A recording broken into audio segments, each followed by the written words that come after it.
Community members. Earlier today, residents took to the streets burning tyres next to the Nigel Community Hall. They claim that the Alra Park Primary School is not safe for learners because of its dilapidated condition. Emergency services in the Ekurhuleni Metro Police Department officers are on the scene monitoring the situation. Rafila Megwa reports. Angry community members have blockaded roads, they've been burning tyres, and all they want is for their school to be renovated. They want a new school to be built. It's been 3 weeks since that school has been operating. Schooling and teaching hasn't been taking place there. They say that based on their health and safety reasons, they'd rather have their kids at home than for them to go back at school. And the department was here yesterday to also sort of give their side. However, the situation didn't go well. ANC Youth League President Colin Malachi has criticised the National Convention, which took place almost 2 weeks ago, as a tea party of friends. Malachi made the comments at a media briefing at the party's headquarters in Johannesburg today. The ANC Youth League briefed the media on its upcoming National General Council, which is set to take place next month. Malachi claims that President Cyril Ramaphosa was misled in convening the National Convention. I'm saying if the Youth League is not there, whether it's EFFD, all of these parties, civic organizations that we are knowing them out there, even the foundations that represent integrity were not there. Now, obviously, it was clear that it was a platform created by opportunists to try to present that for the past 30 years, the ANC has done nothing for South Africans.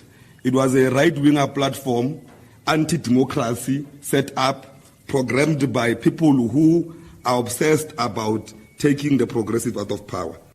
The Western Cape Department of Education says a learner who used a racial slur against another learner at a school in George has been suspended. This is the second incident in the region in the past week.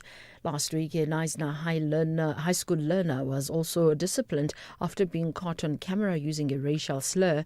The York High incident in George prompted a meeting between education officials, the school principal and members of the EFF. Department of Education spokesperson Brona Hammond says they view this incident in a very serious light. The school has acknowledged the hurt that the video has caused. They have counselling support available for learners and have addressed the issue in assembly. They are currently planning various restorative measures and programs to address the issue of racism and inclusivity. The actions of the learner, however, do not reflect the values and ethos of the school. The school immediately took action. The learner has been suspended and will face a disciplinary hearing. A report has accused security forces in Mauritania of serious human rights violations against migrants. It says rights violations are exacerbated by the European Union and Spain continuing to outsource migration management to Mauritania. The BBC's Guy Hedgecoe reports. I'm saying if the Youth League is not there, whether it's EFFD, all of these parties, civic organizations that we are knowing them out there, even the Recapping the top story, National Police Commissioner General Fanny Masemula says transitional organized crime remains a major threat across the continent. Masemula was speaking at the opening of the 27th International Interpol Conference in Cape Town. I'm Ondela for SFM News headlines at 3:30. In sports this hour, PSL announced Mbombela Stadium to host MTN 8 final, not Moses Mabhida.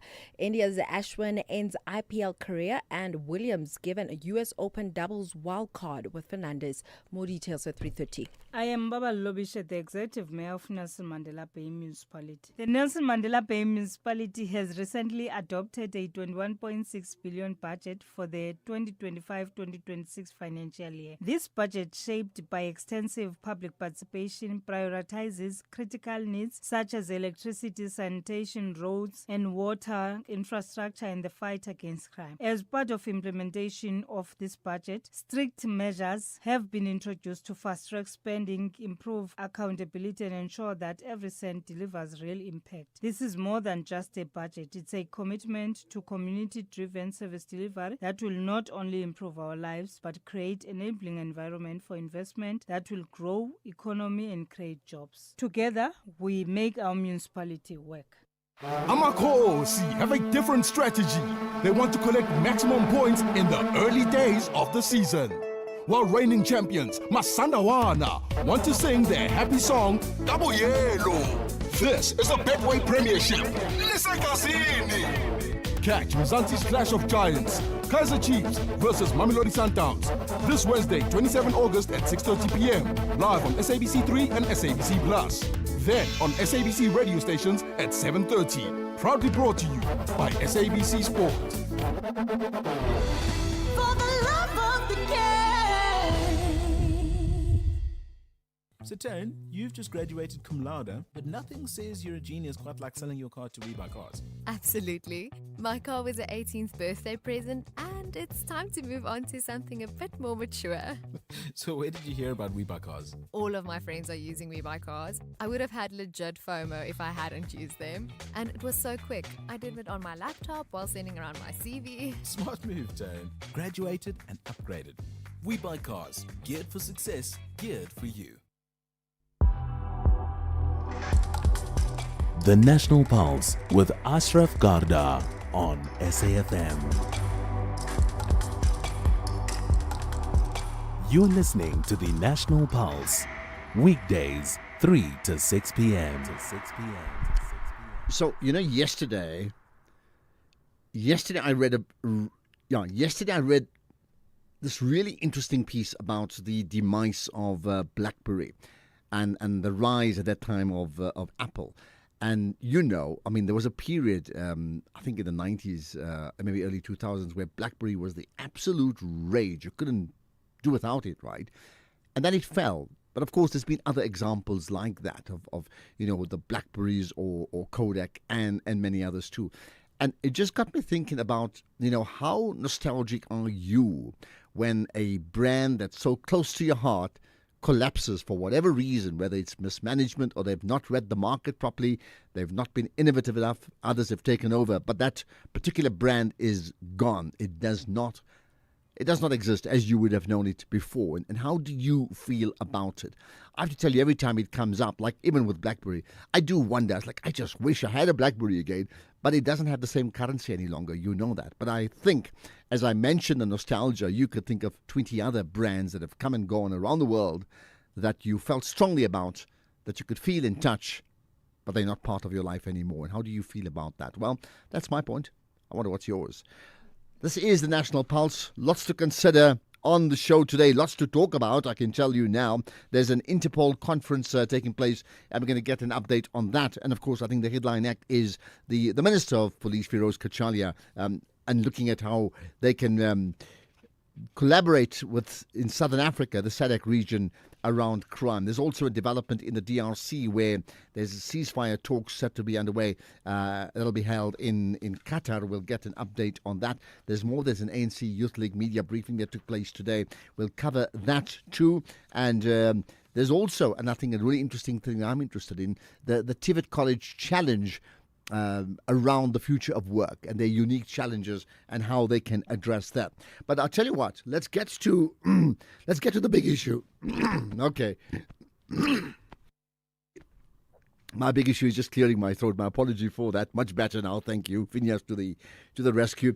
The big issue for now is NEHAWU's position. Now, NEHAWU is the National Education, Health and Allied Workers Union. They very much part of COSATU, and they believe that strong action must be taken against, groups that spread false information about South Africa globally. In particular, right, we're talking about South Africa, USA. It's been well documented in the last few months. Now, the union's president is Mike Shingane, and he's of the view that these manufactured lies that are aimed at aiding Donald Trump's disinformation against our country has to be sort of met.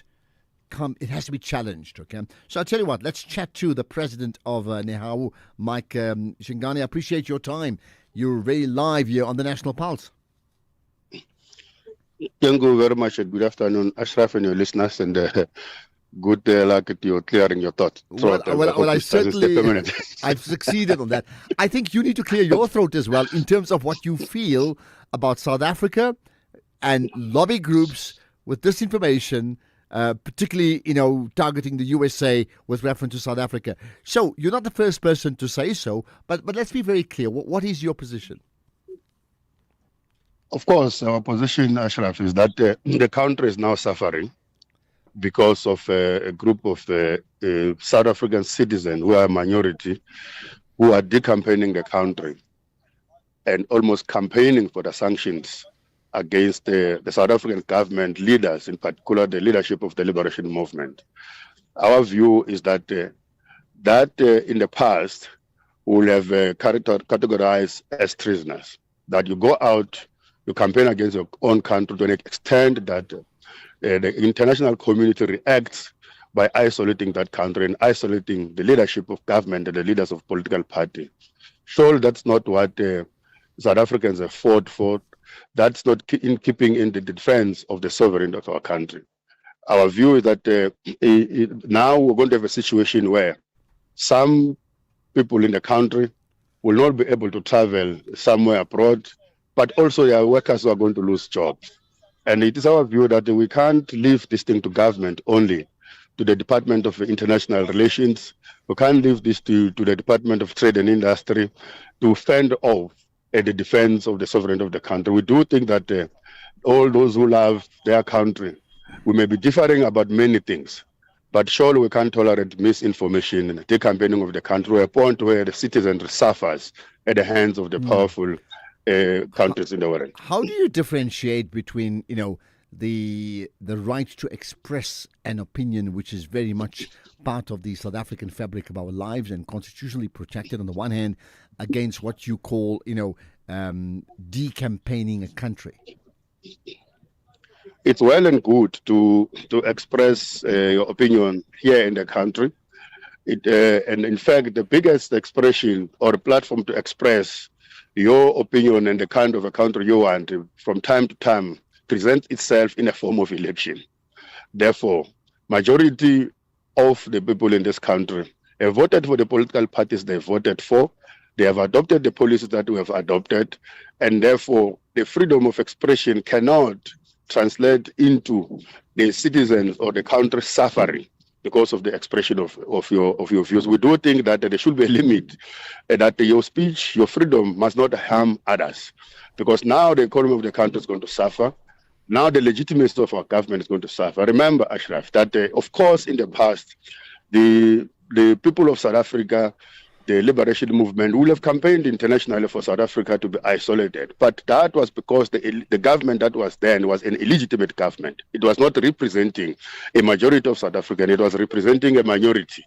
But now we have got a government that is legitimate, that gets elected in or out every 5 years by South African citizens. Therefore, that government represents the majority. And the ones we have, at least on the foreign policy, responsibility to speak on behalf of the South African citizens. That I myself can go out of the country and speak to a point where my country must be isolated, whereas I know that I'm not mandated by the majority of the South Africans. We do think that is something that needs to be condemned by all those who love their sovereignty. Okay, now, and I'm quoting you directly, and this is what you said, because I think it's very telling. It says, we cannot allow for our country to be sanctioned for manufactured lies of white genocide and a fictitious persecution or prosecution of white Afrikaners.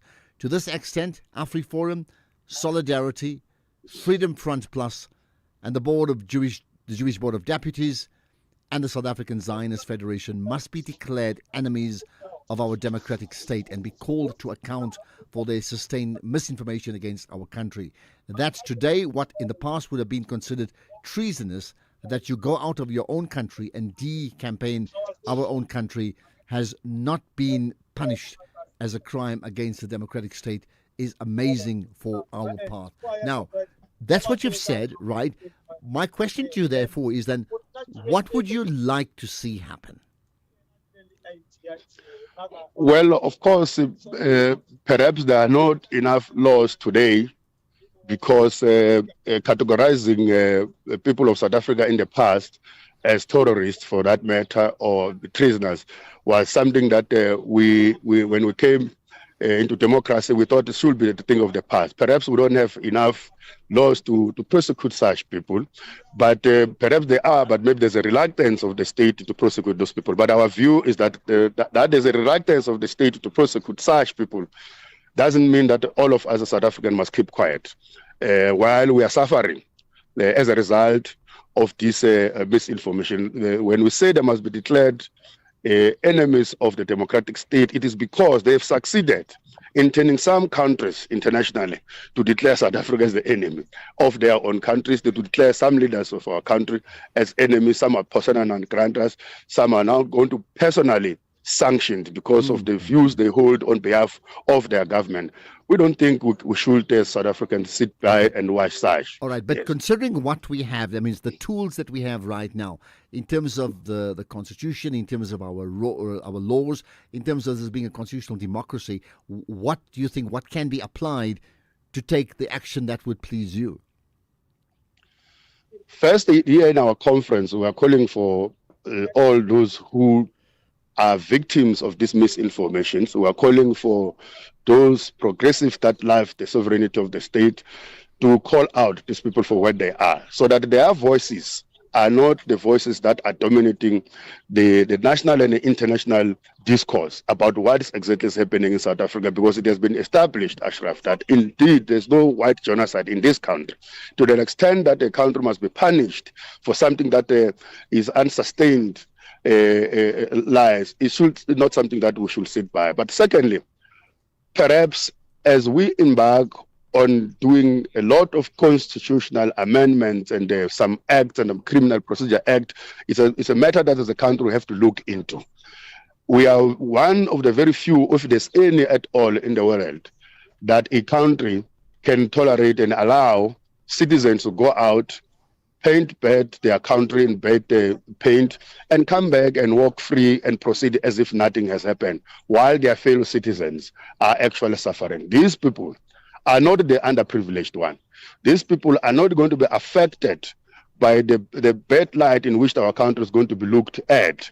The majority of South Africans are the ones who are going to suffer for the consequences of this misinformation. So our view is that in the going into the future, it might be important to relook on this freedom of speech thing, and what extent it can go.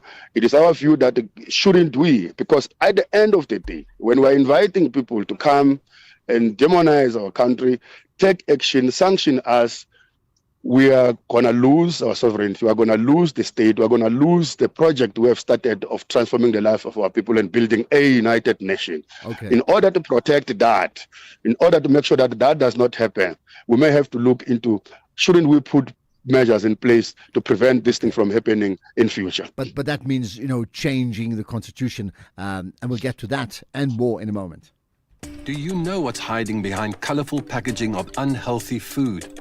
Big food companies target children with unhealthy packaged foods that hide high levels of sugar, salt, and fat, which could lead to heart disease, diabetes, and hypertension. But the truth is hidden from consumers. Front of package warning labels are a proven solution to help consumers make informed decisions. The government must act now. We have the right to know what's in our food. Demand front of package warning labels. Sign the petition on heala.org, HEALA.org, by 30 September.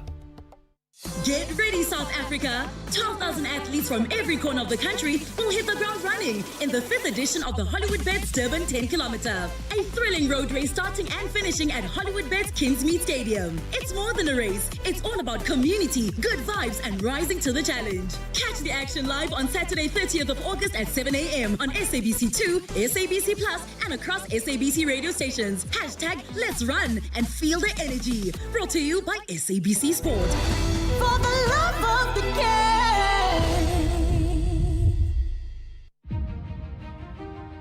This Women's Month, SAFM stands with the women shaping South Africa's future.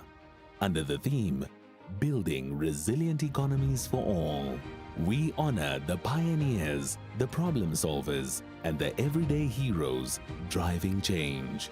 Stay tuned as SAFM brings you powerful stories and meaningful conversations that move us. SAFM, celebrating women, celebrating progress.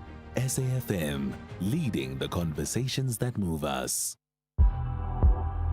The National Pulse with Ashraf Garda, Weekdays, 3 to 6 p.m. Right, we're going to conclude our conversation with the president of NEHAWU in just a moment, but it leaves me a chance to tell you, what about your thoughts, okay?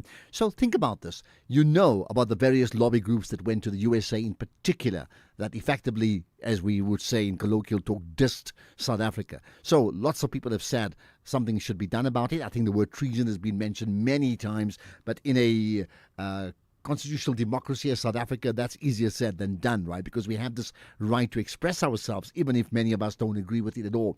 But what do you think, as per the NEHAWU call, what should be done about these groups that effectively, as NEHAWU is suggesting, has caused sanctions against our country? Now, to call in 086 000 2032, you can call in now. Original thoughts, welcome. WhatsApp 0614 104 107, and it doesn't stop you tweeting using the hashtag The National Pulse when you tag SAFM Radio, and do tag myself as well. Right, Mike, let's conclude then on saying this, right? You've already said, some things you can't do immediately. What then are your feelings about what has South Africa done so far? That means, there's been an outcry from many groupings within government, outside government, political parties as well. And the president, of course, went to the White House too, right? What are your feelings that within the law, are you satisfied or dissatisfied with the South African government approach to the lobby groups that lobbied against the interests of what we think is what's best for South Africa? No, I think that the South African government is handling this matter in the context of the existing laws of the country, and including in the context of the ongoing effort to build a united nation, and in the context of the spirit of engaging one another to persuade one another. But it doesn't mean that those of us who are going to be victims and casualties of this ongoing misinformation and the pedestrian manner in which government is handling these groups should keep quiet, because it is us who are going to suffer. It is organizations that we belong to that are going to suffer. It is leaders of this government that are going to suffer. And we are saying that it is us who are a majority of this country who know very well that there's no genocide in South Africa. There's no need for sanctions. Look, I think we know that. Therefore, so we are saying, what we are saying is that for now, we cannot really say government is not handling this matter in the manner that it should have, because I think they're doing that in the confines of the existing laws. However, we are saying, moving forward, over and above the majority of us rising and condemning this thing and calling this thing for what it is, white supremacy is, we need to start to think about strengthening our laws so that something like this that harms the country, because this thing harms the country, the economy of the country, the citizens, must be tightened in a manner that it can be prevented in the past. Of course, it's going to take time, but it must at least take time as short as possible so that it is not too late by the time we succeed to strengthen and tighten our laws. So the last thing, that would, of course, as you said, require maybe a bill to Parliament that could be motivated over a long period of time anyway. Let's see whether that happens. But in the meantime, there are different examples. People like Julius Malema, for example, who can be supportive of foreign nationals one day and then critical of them another day. I'm looking at people like Herman Mashaba. I'm looking at the various lobby groups we had. We had the Gayton McKenzie, meaning they're very critical of government position at some stage, although some of them are part of government, and they may not call for sanctions, but their pronouncements also could be seen as actually undermining government. What about that?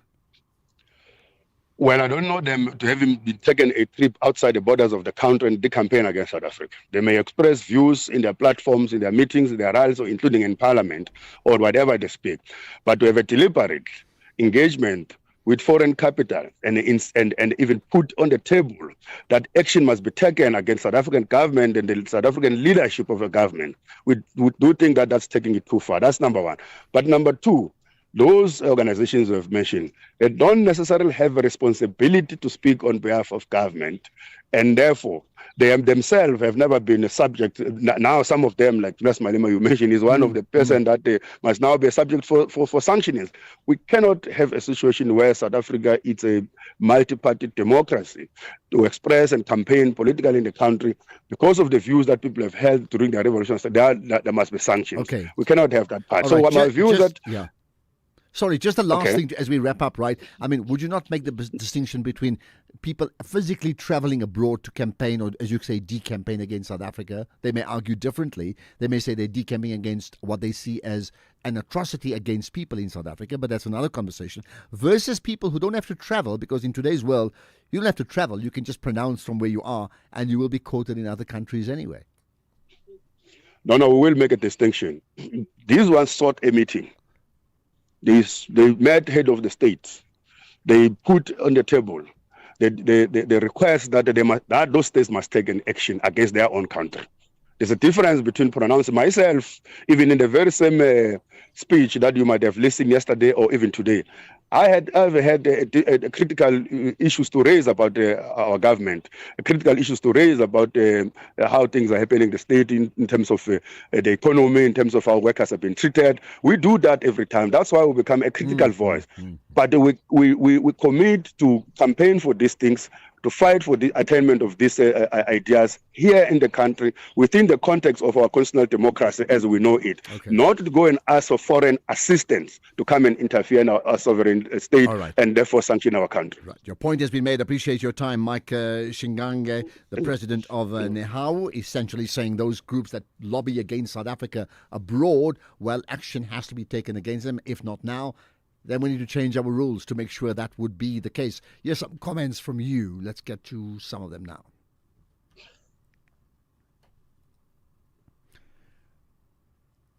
All right, let's see if we can just reconnect on that issue just in a moment or so. Right, if you are up for it, you can call in 086 000 2032. And there's a few text comments saying the ANC itself has lobbied against the government. Let's get to that NEHAWU comment we've had already.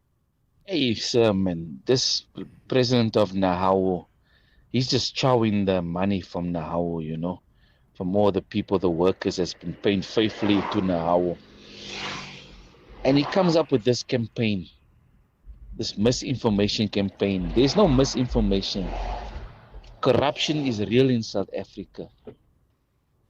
The Guptas was real. Zuma was real. Where was NEHAWU during that time? You know, the reason why we're suffering as a country is not because of Donald Trump, it's because of poor leadership in the ANC, Vince Cape Town. Vince, but I mean, can't we separate the two? There are two separate issues. There's a lot of reasons to be disgruntled with government, but in this case, he's talking about disinformation against that South Africa is committing an act of genocide. Good afternoon, Ashraf. This is Alin Timane from Parare village in Zaneni.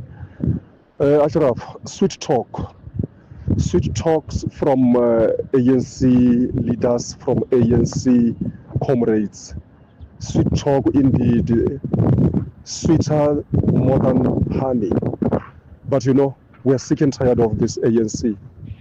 It is high time people must vote this ANC out of power. Finish and clear. Thank you. Alin Timane from Parare. Thank you, Ali. Well, you know what? As you said, sweet talk. That is a sweet call. And as we say colloquially, sweet me, brah. Okay, 3:30. Let's get the news headlines. Here's Ondela. Thank you, Ashraf. On the news headlines, Rand Water has announced it will cut bulk potable water supply to the Merafong municipality by 20% after the municipality failed to settle its 1 billion rand debt. National Police Commissioner Fani Masemula says transnational organized crime remains a major threat across the continent. Masemula was speaking at the opening of the 27th International Interpol Conference in Cape Town. And Germany's cabinet has put forward draft legislation aimed at introducing voluntary military service. The bill could also pave a way to conscription. A full update follows at the top of the hour. SAFM, guiding you through the rush hour traffic. Good afternoon. Starting off in Gauteng, the M1 southbound in Bromfontein, queuing towards Empire Road, the N3 northbound in Bedfordview slow moving on the link to the N12 east at Gilulis interchange, and Eskempathleli Drive northbound in Pretoria has delays towards Moot Street. In KZN, the N3 northbound, a truck crash recovery underway near Moirivier Toll Plaza. Traffic is stacked, so you're asked to expect delays. The M19 eastbound in Reservoir Hills is where a lost load is reported. That's before Mount Batten Drive, causing heavy delays, and Umgeni Road westbound, slow moving through Springfield Park.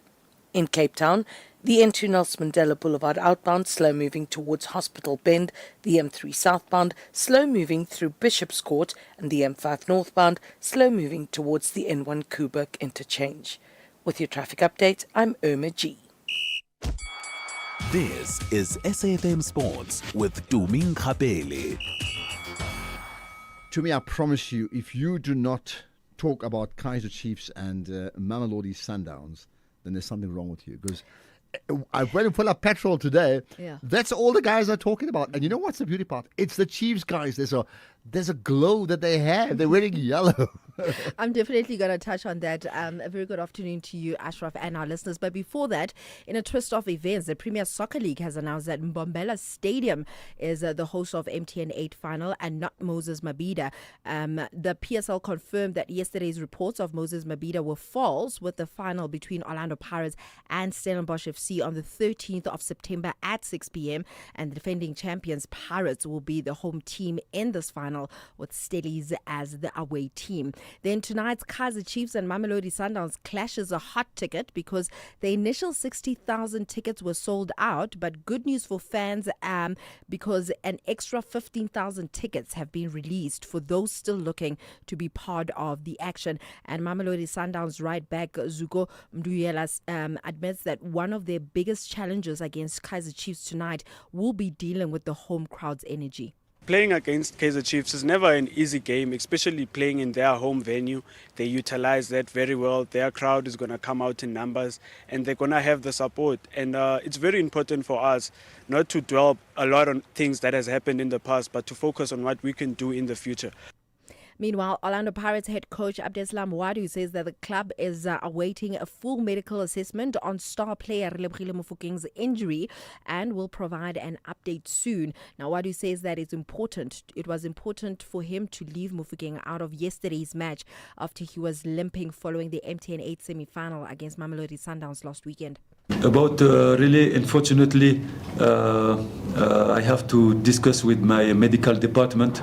I heard, of course, they communicated with me about the fact that he cannot be a part of the game, but we still didn't have any feedback on the exam that he should do. I hope nothing serious because we need him. Elsewhere, Brazil will play South Korea and Japan in friendly matches in October as part of their preparations for the 2026 World Cup. The five-time world champions will face South Korea in Seoul on the 10th of October and Japan in Tokyo on the 14th of October.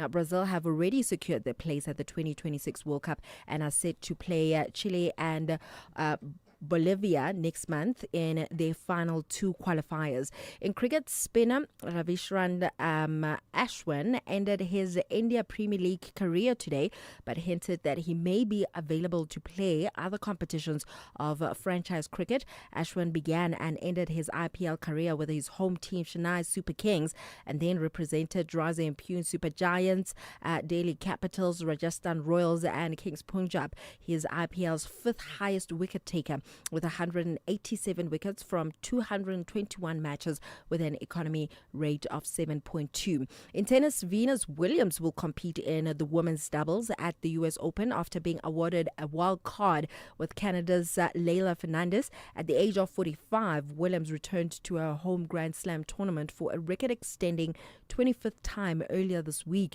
Now, she exited the singles in a gallant first-round defeat to Karolina Muchova on Monday, but will return to the Flushing Meadows courts with Fernandez, who is 23 years younger than her. Then in terms of rugby, Springbok legend Fourie du Preez believes that Faf de Klerk's experience would have been invaluable for South Africa's tour of New Zealand. The Boks departed to the land of the long white cloud yesterday with three scrum halves Grant Williams, Kobus Reinach and Morne van der Berg, while de Klerk remains on standby in case of injury. And du Preez believes that de Klerk knows what it takes to win in New Zealand, pointing to his stirring role in the Springboks' famous 36-34 win in Wellington back in 2018. Before I leave, Ashraf, you know you always put me on the spot on Fridays in terms of my predictions here for this weekend. I'm going to put you on the spot. Oh, my Today's goodness. a big one. You did say everyone is talking about Yeah. Sundowns and Kaizer Chiefs, and that Chiefs fans are already brimming with Confidence, excitement. yeah. So let's hear your predictions for tonight. A drawn match. A draw. Yeah.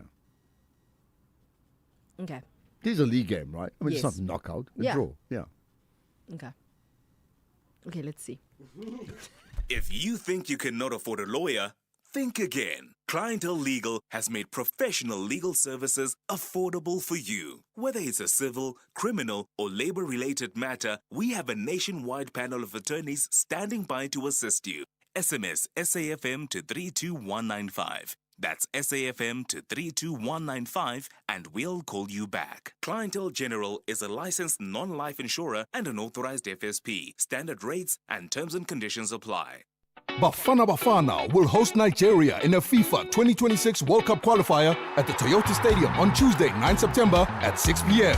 Tickets are now available nationwide and online from 70 Rand for adults and 40 Rand for children at all Ticket Pro outlets, including Spar, Postnet, and all petrol stations. Get your tickets early to avoid disappointment. Come in Bafana Bafana supporter gear, ready to sing for a win. Gates will open at 3 p.m. If you are not in Bloemfontein, catch the game on SABC2. For more information, visit safa.net and at Bafana Bafana on all social media channels. So you thought you were building a business? In this economy? Good luck. But day by day, somehow it grew. You became payroll, procurement, PR, and pressure valve. You kept going when the freezer didn't freeze, the bucket didn't budge, and the bank balance barely blinked. What's that saying again? What doesn't kill your business makes it stronger? Or at least it should be that. So you thought you were building a business. You weren't. It was building you. Because this isn't just what you do anymore. It's who you are. And you don't trust just anybody to protect it. Chat to your broker about Old Mutual Insure Business Insurance. Protect what built you. Old Mutual Insure Limited is a licensed FSP and non-life insurer. X at SAFM Radio and at Ashraf Garda. Okay, let's get on to another issue. We'll chat about Interpol, the 27th Interpol African Regional Conference that's happening in Cape Town right now. We'll talk about that shortly. Of course, as soon as we can, we'll take some of your calls and your thoughts on some of the big issues that have moved the national pulse, including that call, the latest call by Nehawu, that says action must be taken against these lobby groups or political parties, whichever form they are in, effectively, that are lobbying against South Africa, decampaigning brand SA in many ways abroad, in particular with the USA, right? But let's talk about a development in Qatar, in fact. And although it's in Qatar, the development is about the DRC and the M23, what is called the M23 rebels, because I understand they've now restarted peace talks. It's being staged in Qatar, and this follows reports of violence in that the DRC's conflict-ridden east region, right? We understand the meeting in Doha will, among others, review the implementation of a truce agreement that was actually signed last month, but for whatever reason did not kick in. So let's find out more about it with Aimi Zoveni, the chief editor of the Kinshasa Times. I appreciate your time and thanks for connecting with us on the National Pulse. Thank you very much for having me.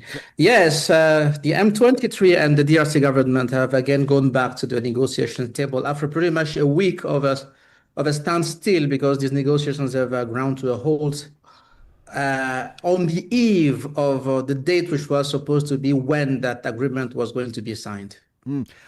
Why? So there were plans in place. What stalled that? I mean, what has been the impediments that have caused that agreement not to kick in? Basically, two specific items. On the one hand, the need for the ceasefire, which was agreed upon in the Declaration of Principles, to be adhered to. both on the side of the M23 and on the side of the DRC army, that ceasefire did not seem to hold because either side of the front line, troops were being massed, and it seemed as if both sides were getting ready to fight. So that was the first element. And the second element was some fine points of the agreement, including what control the DRC will have to have on the currently territories held by the rebels. There was no proper agreement on those aspects. And the other item maybe which is of concern also is the exchange of prisoners between the DRC and the M23 side. So these are the two main points that caused the negotiations to stall. Okay. What is the significance of the negotiations being held in Doha in Qatar? Well, these negotiations in Qatar are of significance in the sense that they are directly being held between the DRC government on the one side and the M23 as a rebel group, alongside another series of negotiations that are now being brokered by the United States. Those ones are between the DRC government and Rwanda, but many believe that, in fact, these negotiations are the two sides of the same coin. Okay, and you know, many have suggested, certainly on conversations we've had in the past year, that in many ways the Qatar are not an observer, but they actively involved in fomenting some of the divisions within that region. Can you care to comment on that? Well, what I may say about the involvement of Qatar is that I think it is heavily economically motivated. You would bear in mind that Qatar is sponsoring the biggest airport in Rwanda that is under construction, that is slated to be completed in 2028, which will probably be the biggest airport in that part of Africa. So there is a very heavy economic interest. Qatar at the same time is also looking at the DRC as a very important destination for Qatar Airlines. So peace between these two countries would be very much positive, very much fruitful for Qatar. So I think Qatar is really trying to see how peace can be a dividend to allow for its business interest to thrive in both Eastern Africa and Central Africa. Okay, let's just recap again. In terms of, when there's a negotiation, it means there are positions of groups being apart. So what then is going to be negotiated, and what for you are the sticky issues that the parties somehow or the other will have to agree to ensure a lasting ceasefire? Right now, the blueprint of the agreements or the draft agreement being proposed by Qatar provides for a joint management of the territories currently held by the rebels for 5 years. So it is said that an army would have to be composed that will have 50% drawn from the DRC military and 50% drawn from the rebel movement to manage the territories held by the rebels at the moment. The other element also is for the current rulers of those areas to remain in position. And that, unfortunately, is the bone of contention, because the DRC government feels that that will be a loss of sovereignty on those parts of the country, and the DRC would like full restoration of state authority across those areas. What in your opinion, do we have the basis of a ceasefire? That means, is there a willingness from the parties to reach a ceasefire agreement? And B, do we have the tools that says, actually, yes, although there may be poles apart at times, there are grounds for them that they actually will agree? Are you hopeful? In my opinion, I think looking at the moves that M23s are making, including appointing governors, appointing rulers of administrative entities there, it seems as if the M23 are not ready to relinquish control over the areas that they currently are holding. So to me, I don't think that the Qatar process will culminate into lasting peace, because M23 is determined to remain in the territories that they have already conquered. And the DRC government is also not ready to let that slide. Which then means that, in fact, never mind the talk, there will be no basis for a ceasefire. They would not agree. it is very unlikely. You know, this protracted conflict has been going on for the past 30 years, only changing shapes, and close to 52 agreements have been signed and broken, and signed and broken. To me, I think now we're going towards a direction where maybe we will end up having a part of the DRC being under the control of rebels for a very long period, unfortunately. What has been the role of Donald Trump? I mean, he's claimed that he's stopped the war, and others have just shot that down. No, I don't think that his negotiations approach have delivered. You know, after the signing of the Declaration of Principles on the 19th of June, what was supposed to happen a month later was the signing of the peace agreement between DRC and Rwanda. That has not happened. And also the minerals that Donald Trump is eyeing in that part of the country are still controlled by the rebels in a place where you do not have any form of industrial exploitation at all. So to me, I don't see how Trump can really reap the dividends of whatever diplomatic efforts that he is spearheading. And just the last thing, because we often forget about this when we talk about negotiations, what has been the cost of the war so far on the people of the DRC? Extremely high in terms of humanitarian complications, in terms of internally displaced people, the impossibility of humanitarian aid to reach those that are in dire need of it, and also in terms of infrastructure destructions. In fact, this war has a very, very high human cost and also a very, very high infrastructure cost, not to mention the very economic loss that the DRC is suffering from the coltans and the other critical minerals being siphoned off in illegal fashion. And that's where we leave it. It always is about the people, and the people are often oft forgotten. Aimé Zombeni, appreciate your time, Chief Editor of the Kinshasa Times, reflecting on the DRC government, that is, and the M23 rebel group in peace talks, direct peace talks being staged in Qatar as we talk. Much appreciate your time here on the National Pulse, and I welcome thoughts from you, and particularly if you are from the DRC living in South Africa, what do you make of it? But of course, you could be wherever in the world and you have an opinion on this.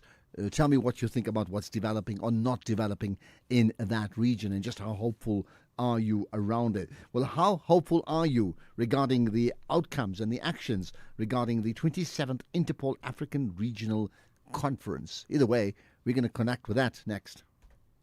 Alttunes made it possible for us to travel more with the money that we save. 725. This is really real. You are the biggest saver we've ever had. 2,794 Rand a month. It was the easiest switch ever. Get real. How is it that Outsurance provided the solution for you? 918 Rand is what I'm saving. Incredible. Go to outsurance.co.za now for a 10-minute quote that could save you thousands. Just phone Outsurance, get a quote and see what they can offer you. If you don't save that 321 like I did, you might say get a 500 or $1,000 back. Service and savings, you'll always get something out. What was the real deal they could offer you? 870. That's amazing. What brought you and Outsurance together? 718 Rand. I end up saving. They gave you the real deal. It literally is the real deal. Go to outsurance.co.za now for a 10-minute quote that could save you thousands. Licensed insurer and FSP. T's, C's, and information online. September 5 is Casual Day. Time to get your Casual Day sticker and gear in support of persons with disabilities. Looking beyond the label, your contribution makes a tangible impact. Visit www.ncpd.org.za. Many thanks from the National Council of and for Persons with Disabilities. This is an SABC-supported initiative. Unleash your beauty at Dis-Chem's Beauty Fair, where color meets confidence. Going bold? Red lips and power brows say it all. Flirty and fun. Smoky eyes, glossy lips, and lashes for days. From effortless chic to full glam fabulous. Your perfect look starts here. Dis-Chem's Beauty Fair is on. Shop the hottest cosmetics, fragrances, and skincare at prices too good to resist. Don't miss out. Offers end 14 September. You're listening to the National Pulse. Right, let's talk about that Interpol conference where all roads, in this case, leads to Cape Town for the 27th Interpol African Regional Conference, right? 54 countries discussing many important issues that impact on all of us. With me is Andy Mashaile, who's he's a retired member of Interpol, worth noting that, but currently a security strategist and EXCO member of the International Cybersecurity and Investigations Committee. Andy, as always, good to connect with you on the National Pulse. Brother, it's a pleasure to be on your show and to be talking to you about the most important thing, crime combating, particularly from an African context. Listen, well, thank you for that. But it's interesting you say the most important thing, crime combating, because I think if you and I had a conversation 15 years ago, 10 years ago, we'd be saying the same thing, meaning we seem to be unable to combat, organized crime and maybe disorganized crime too. My brother, organized crime syndicates thrive because some of us in on the criminal justice cluster collude, number one. Number two, organized crime happens because the local economy is not growing, and therefore companies are unable to operate and create job opportunities. Number three, our own criminal justice cluster. Let me now talk about justice in terms of your prosecutions, in terms of your convictions, in terms of the strengths that we want to see that leads to people being incarcerated. There are systemic weaknesses that I hope the conference will deal with, amongst other things. All right, let's then talk. I mean, I understand, obviously, naturally, with South Africa now having a new Minister of Police and acting one in that, in Feroz Kachania, he's a key person in terms of maybe fresh thoughts around what's going to happen at the conference. Tell us, what is your understanding of the agenda, but typically what happens at an Interpol conference like this?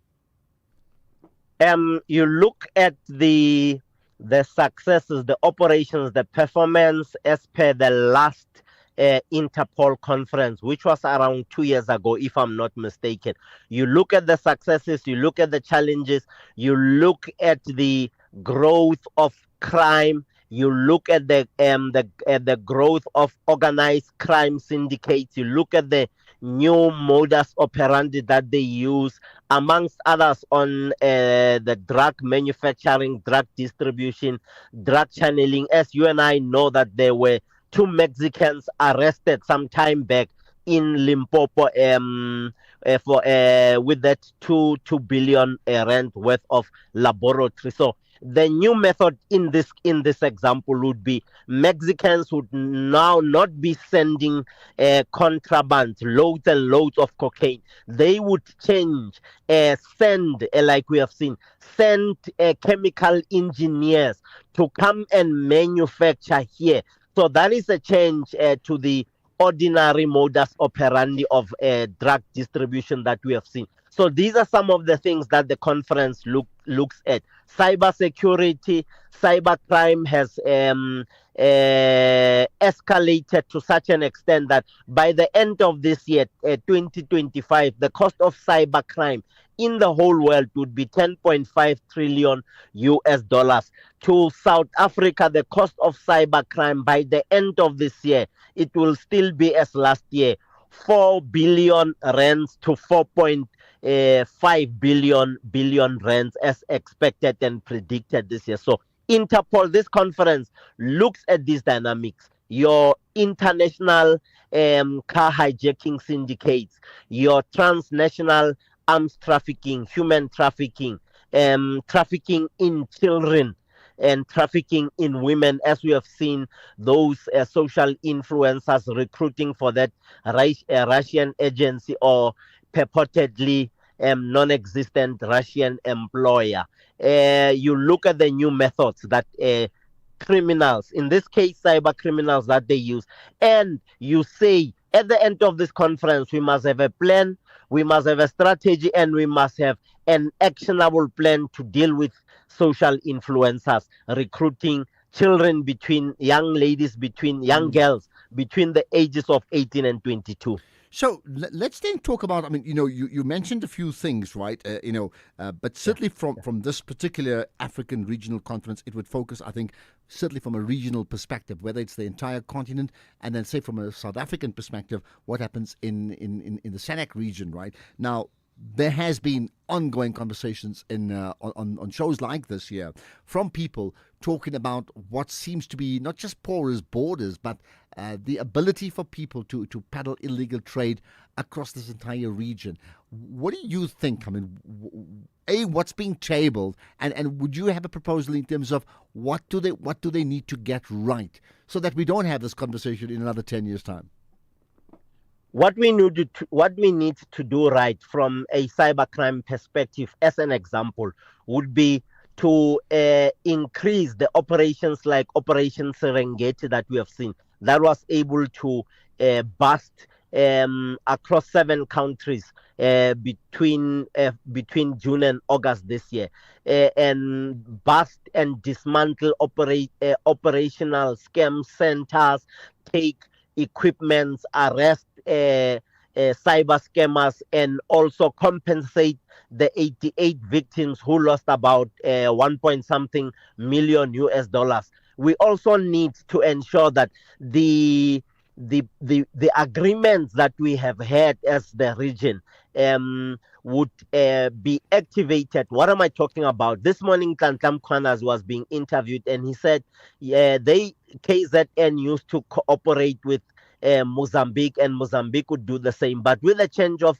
political leadership, those agreements sort of slacked, and crime increased between the two countries from here into Zimbabwe. So we need to look at those policies, we need to look at those operations, and we need to say, what did we do that was successful in the last 2 years? Yeah. What do we need to tweak so that we can move from 80% performance to 100% performance, if not 99.9? We must also look at our own contributions as the region, as AfriPol, compare what we do with the goals of Agenda 2063 from crime combating as well as economic development. You know that if crime is high, there will never be economic development. So these are the twin evils or the twin criminals, as it were, that we need to look at this conference, so that we can then say to the governments in the region, we need to create job opportunities, we need to control migration. And how do we control migration? By making sure that the hotspots of poverty are then stabilized and normalized through job creation and employment. And we're on to news, so just a 30-second answer maximum. We, of course, have this new Minister of Police acting on that, I understand. But to what degree have you observed his own positions and his own style and linking it to what may work for South Africa? He has what it takes from the as the secretary of the police, as the chairman of the police secretariat during the time of Ndate Mandela. He was an MEC in Gauteng, which is where I met him, and I also sit with him at the National Anti-Corruption Advisory Council, although I operate at Gauteng level. I think he will be able to turn things around, and I'm going to appeal to the SAPS leadership at National to support the minister, because he is one gentleman with integrity, with legitimacy in the processes from an experience point of view. And that's where we leave it. Appreciate your time. Andy Mashayile, retired member of the Interpol security of Interpol itself. This on as we now host the 27th Interpol African Regional Conference, looking to combat illicit networks that crisscross all our countries on the African continent, that, as you know, harms and destroys communities within the continent. Let's get the news now. It's 4 o'clock. Here's on Della.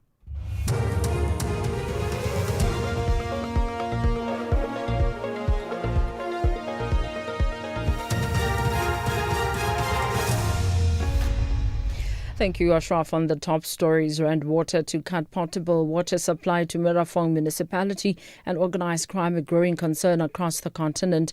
For SAFM News, I am Ondela Mbana, and a very good afternoon. Rand Water has announced it will cut bulk potable water supply to the Merafong municipality by 20% after the municipality failed to settle its 1 billion rand debt. The utility says negotiations between the two parties have collapsed, with Merafong unable to honour its financial obligations.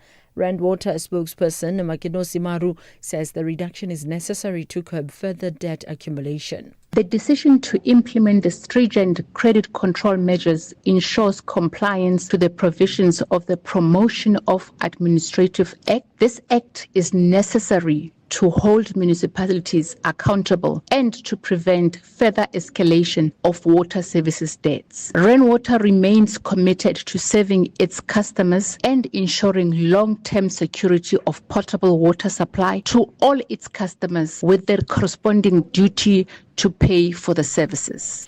Johannesburg Power Utility City Power says it's confident that criminals who are sabotaging their infrastructure in Alexandra, north of Johannesburg, will soon be brought to book. Between March and the second week of this month, 28 cases of theft and vandalism were recorded, with some incidents occurring within days of repairs being completed.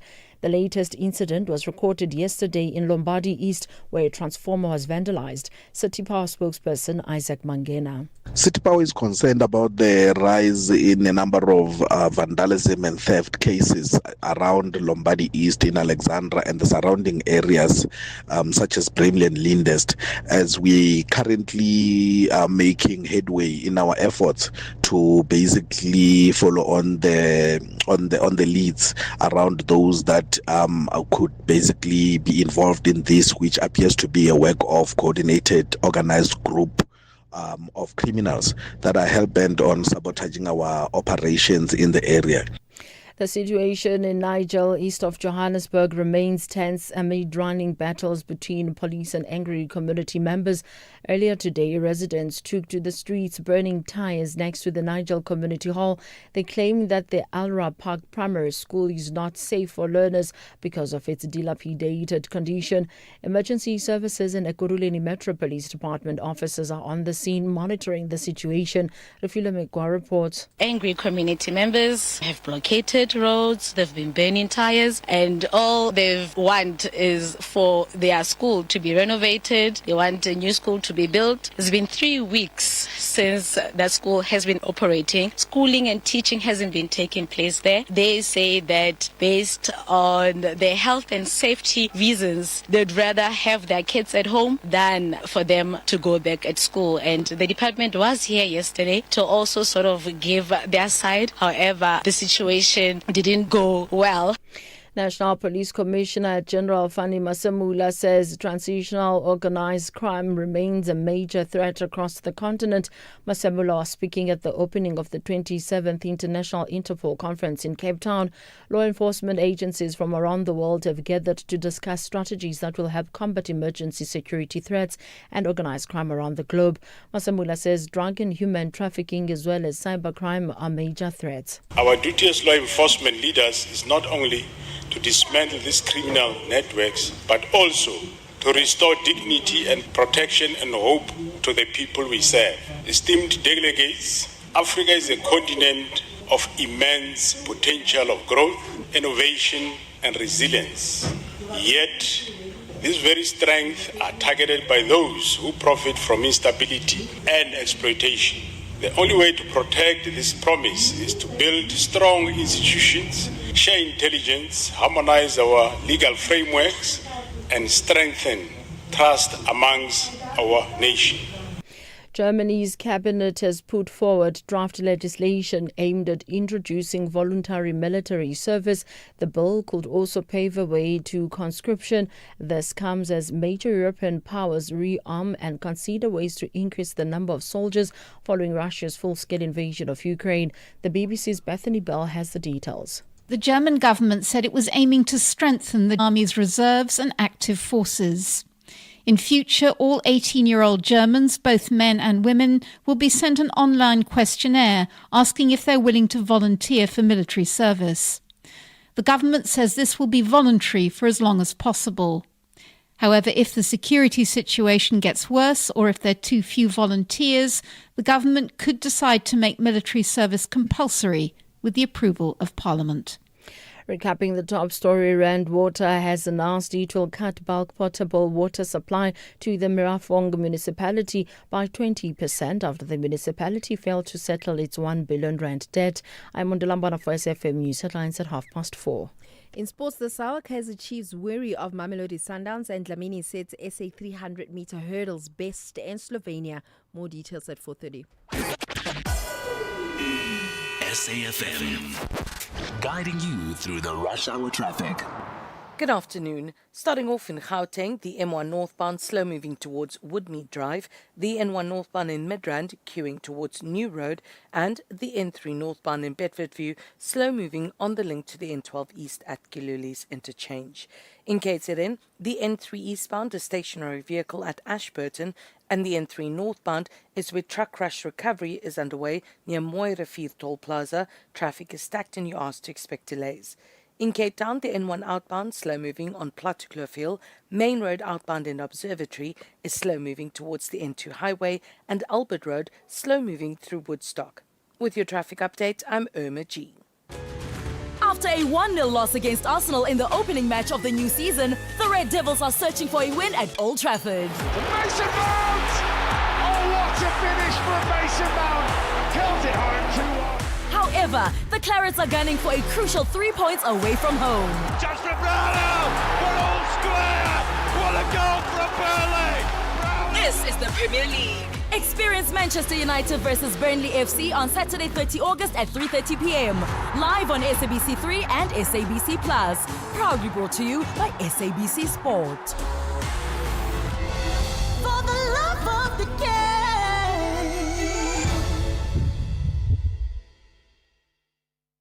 When you're uploading massive files, does it really matter what your internet's download speed is? With business class internet, you get a connection that's as fast going up as it is down. Your company deserves business class internet because just reboot the router isn't a business strategy. Find reliability at vodacombusiness.co.za. Together, let's build the extraordinary. Further together. Vodacom Business. Gender-based violence is destroying lives and tearing communities apart. It happens in homes, in schools, at workplaces, and too often in silence. But it doesn't have to continue. If you see it, speak out. If you are hurting, reach out. Because doing nothing is not an option. Listen to all 19 SABC radio stations from Wednesday the 23rd of July for hard talk, discussions, advice, dramas, educational shows and interviews around GBV with experts, survivors, lawmakers and a whole country affected by gender-based violence. All on your favorite SABC radio station. Call 0800 428 428 to report abuse or get help. GBV, it ends with you. This message is brought to you by the SABC. The National Pulse with Ashraf Garda on SAFM. You're listening to the National Pulse, weekdays 3 to 6 p.m. Actually, one thing about being in the media space, whether it's print journalists or broadcasters, we're all connected. We're all part of a fraternity. So a loss of one is effectively a loss for all, right? And I mean, here's the story of this tragedy of Tsidi Madia, who does most of her work or has done most of her work with EWN, but also for other foreign news agencies, and was brilliant when South Africa, where the White House and her responses there on many of the global channels. Well, the news now is that after a very short illness, Tsidi Madia is actually passed on. It's a real... I mean, there's absolute sadness, and I just see the reaction from people across the social media spectrum, and I think even on newsrooms as they hear about it. So there we are. She's passed away. A huge loss. I have no doubt that when I talk about champion, I mean, she's a champion broadcaster, but I have to now say it in the past tense. She has been a champion broadcaster, Tsidi Madia. Let's... X at SAFM Radio and at Ashraf Garda. We're going to connect with a community leader in Westbury because they are protesting against the lack of water, the absence of water, let's call it a water drought, for a number of days. We'll do that shortly. In the meantime, the ANC Youth League, they convened a press briefing earlier today to launch their historic discussions document for the forthcoming Second National General Council and to provide an update on the state of readiness for the gathering itself. So we picked out some key highlights from that media briefing. Firstly, the ANC Youth League President, Colin Malachi, touching on the GNU and the National Convention. Like, what else do they talk about? Everybody does that. Well, here's their take. The conduct has exposed their lack of seriousness and capability. The DA continues to undermine the government's protocols and demonstrates arrogance in the GNU. Gaten Mackenzie and Bantu Holomisa of Bantustan have embarrassed themselves with recklessness and uninformed statements.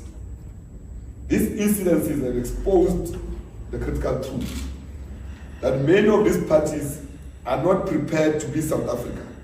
They are driven by only populism and self-interest. On the National Convention. The recent National Convention, for the purpose of the national dialogue, excluded meaningful youth participation and representation, reducing young people to spectators in discussing about their own future. We state firmly, this cannot happen again. Any genuine national dialogue must put the youth at the center and must produce a clear outcome-based goal that prioritizes the economy, jobs, and the creation of education. Without youth, there's no future. Okay, there's more. The ANC Youth League Secretary General, that's Muntu Woko Ngudli, spoke about the 2011 ANC Youth League Conference and the National Dialogue. And expanded that. And we've been saying that the battle now for the South African soil is about transforming this economy to work for our people.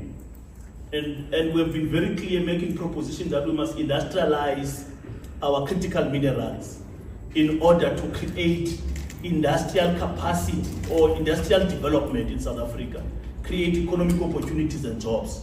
And that's what we're saying in the National Convention. We're saying we're not going to accept anything that is dragging us to other things that are not talking about transforming this country's economy, including ensuring acceleration of land reform.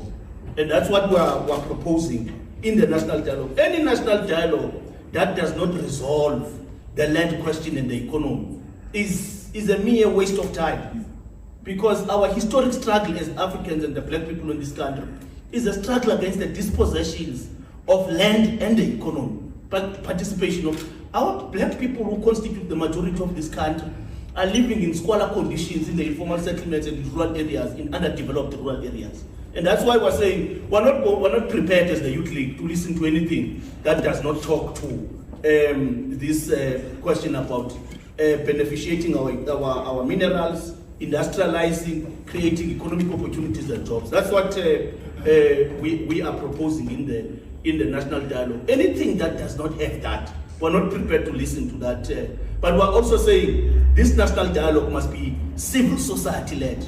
You know, political formations, church formations, labor, you know, our civil society organizations, they must be the ones that speak on behalf of the communities. Because we as political formations, together with churches, together with labor, we are representing, you know, the pain and the heart, the aspirations of the South African people. So it must be us who are leading this national dialogue. Thank you.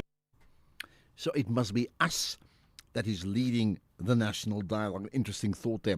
Well, what more? Colin Malachi then made the point about probably, well, touching on, not probably, clearly, one of the biggest issues that impacts our country, youth unemployment. Food security and health of our people cannot be compromised in the name of profit. According to South African law, foreign nationals would only be hired for scarce skills. We therefore call for spaza shops, supermarkets, hardware stores should be owned and managed by only South Africans.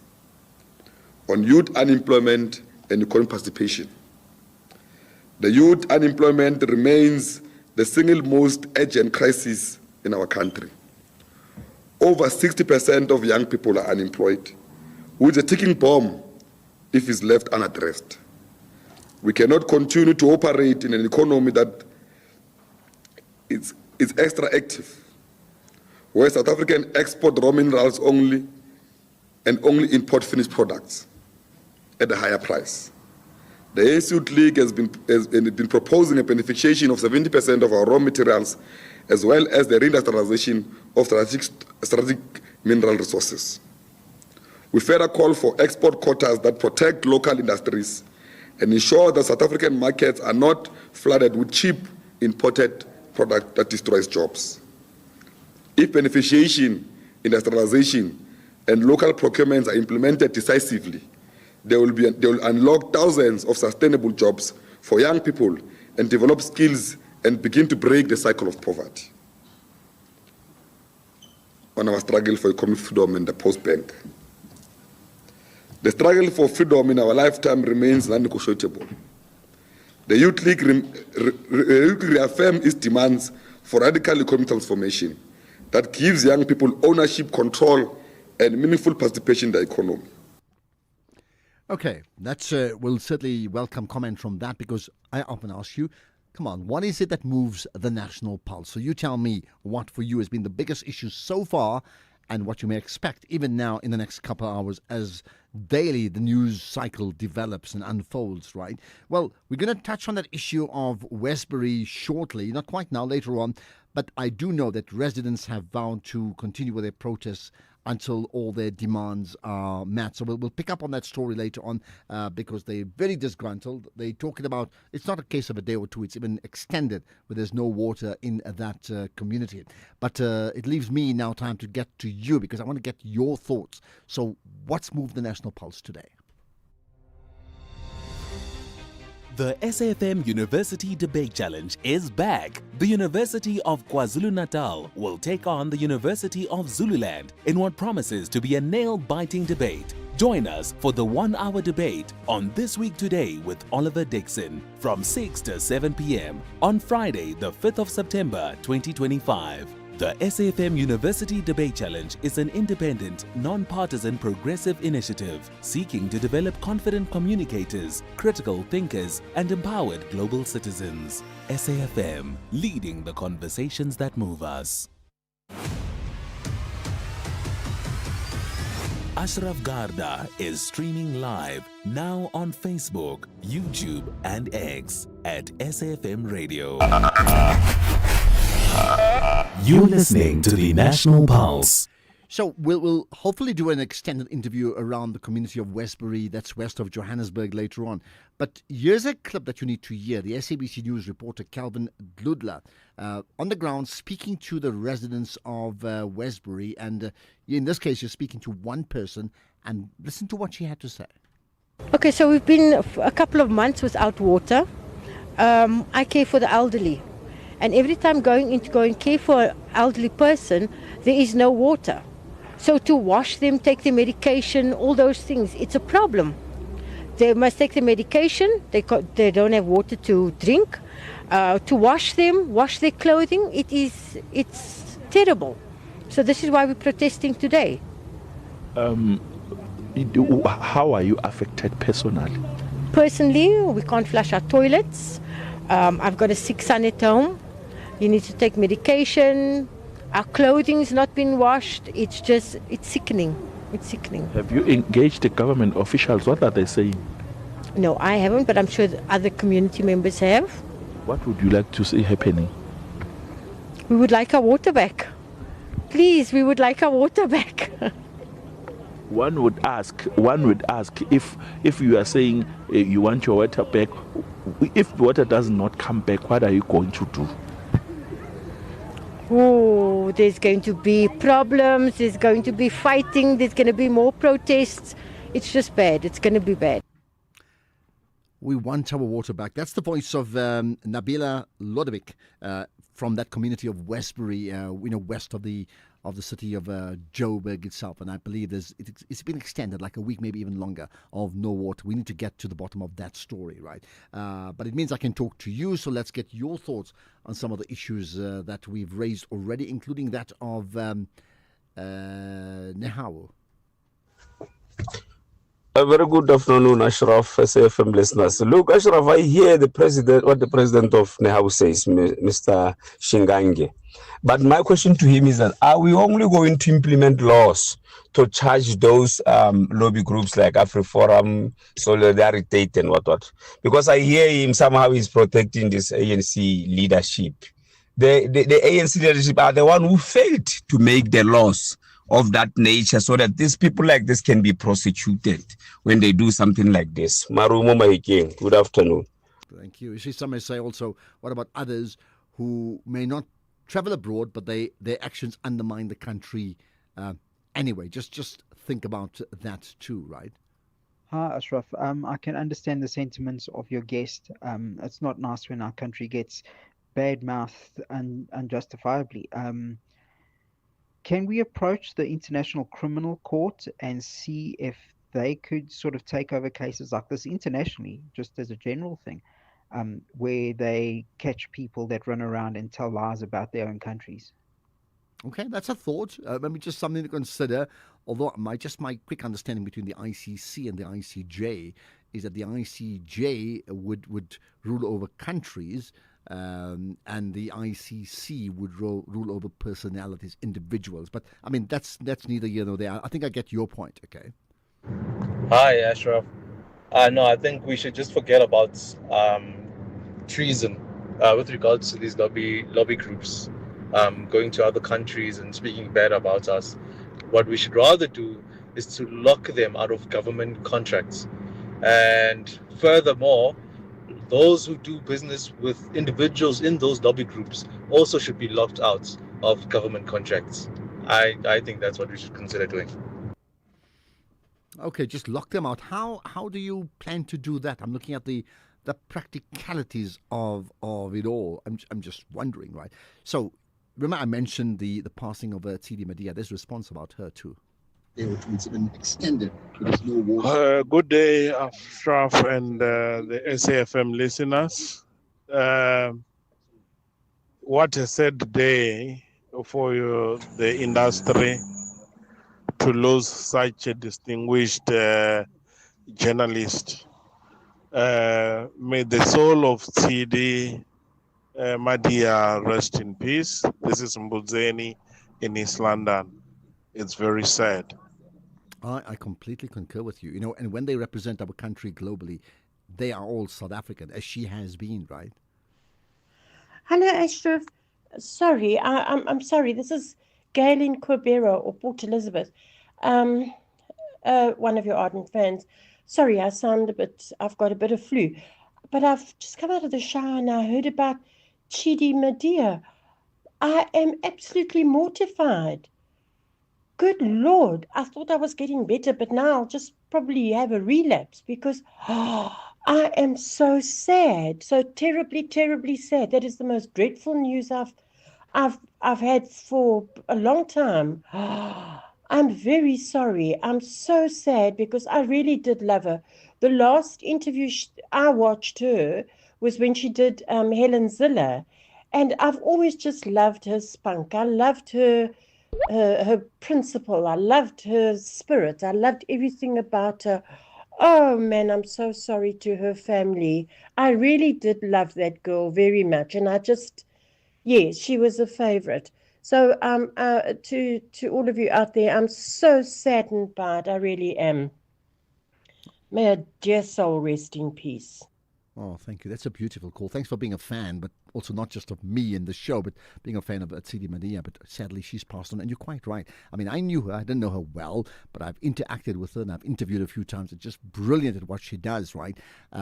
So a huge loss, obviously, to family and the journalist media fraternity, but to the country, because she was absolutely a champion at what she did. Best in class, really. Right, there's more comment that I want to pick up. One of them about racism. Good afternoon, Ashraf, and the listeners of SFM. Ashraf, let's not be surprised when racism happens in school or university, because it's rooted in the community that we live in. It's rooted in township. Whatever the kids are saying is the output of the input that we are feeding them. Whatever we are influencing our kids, they become that person. Let's not blame them, but educate them well. Brand Mobile Pro. Okay, there we are. Well, look, there's an inherent culture of racism that it plays out in all sectors of society, isn't it? Good afternoon, Mr. Ashraf. This is Mbongo Sundisa. Mr. Ashraf, you know Fikile Mbalula and the current president of the ANC Youth League, those two, they need spokesperson. They must not speak for themselves, because whatever that they are saying doesn't come out right. They really do need spokespersons. Thank you. Oh, I wonder why you say that. Just expand on that, and look, the role of a communicator is critical. I mean, that space. And yes, even when organizations, who speaks on behalf of an organization? Afternoon, Ashraf and the listeners. For me, if the brand that I like, it just falls, no. I think it's because I'm already moved on with another brand. That is why I don't even mind that much. Thank you, Ntombi speaking. Okay, there we are. Thank you for that, Ntombi. Well, I mean, we're referring to the BlackBerry conversation I had early on, where they talked about the demise of BlackBerry from the global market leader in smartphones, and how they made some decisions that saw them lose ground very, very quickly to Apple, to the point before you knew it, they were history. And I wondered whether you would be nostalgic about that as well, where a brand that you loved and you coveted, and suddenly, just like that, it's all gone. I wonder. Good afternoon, Ashraf. This is Nati from Cape Town. I think the statement by the ANC President Youth League guy is mute. We need to move away from politics as South Africans, especially the youth. We should now embrace the chance of lobbying. That's why Africa Forum is called the lobbying group. When you lobby to effect and change policies. We need that. We don't need gatekeeping and showing people that we can masquerade or garner many votes. We just need lobbying and change policies. Thank you. That's so interesting. Are you suggesting we must strengthen our lobby groups within South Africa to change policies within South Africa, because we've had so many problems within South Africa? Forget even what happens on the outside. Here's another, just again on that sad news of the passing of Tsidi Madia. Dumela Ntate Ashraf, this is KG from the capital. It's really sad with Tsidi Madia. It's I think she's one of those renowned journalists, and one of those, when she's interviewing you, she's gonna give that politician a hard time. I think the last thing I watched of hers was that she has this politricking podcast that I was watching. I think Judas Madam, and then watch Zane, and then some other guys, and she's really good. But may his soul rest in peace. Yeah, and now we talk about her in the past tense. Short illness, by the way, in case you just tuned in and missed that earlier conversation. There's lots of other people sending their condolences as well. Okay, I'll tell you what we'll do. We're gonna play more calls from you. We want to keep an eye on what's happening in Westbury.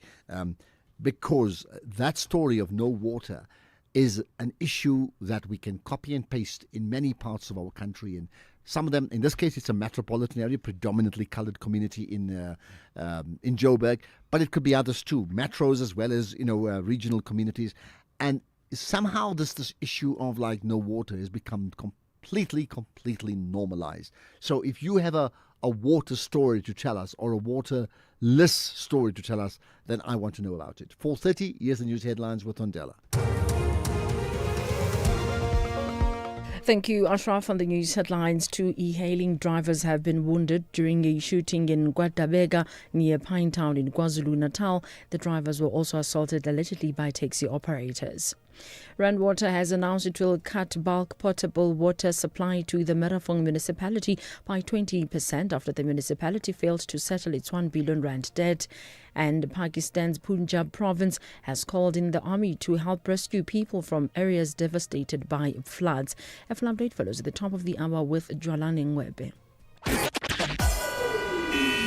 SAFM, guiding you through the rush hour traffic. Good afternoon. Starting off in Gauteng, the N1 southbound in Midrand, a stationary vehicle at Buccleuch interchange, all lanes are open.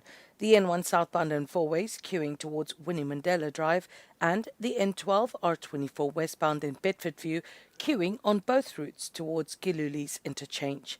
In KZN, the N3 northbound truck crash recovery near Moerefie Toll Plaza has been cleared, but traffic remains slow moving.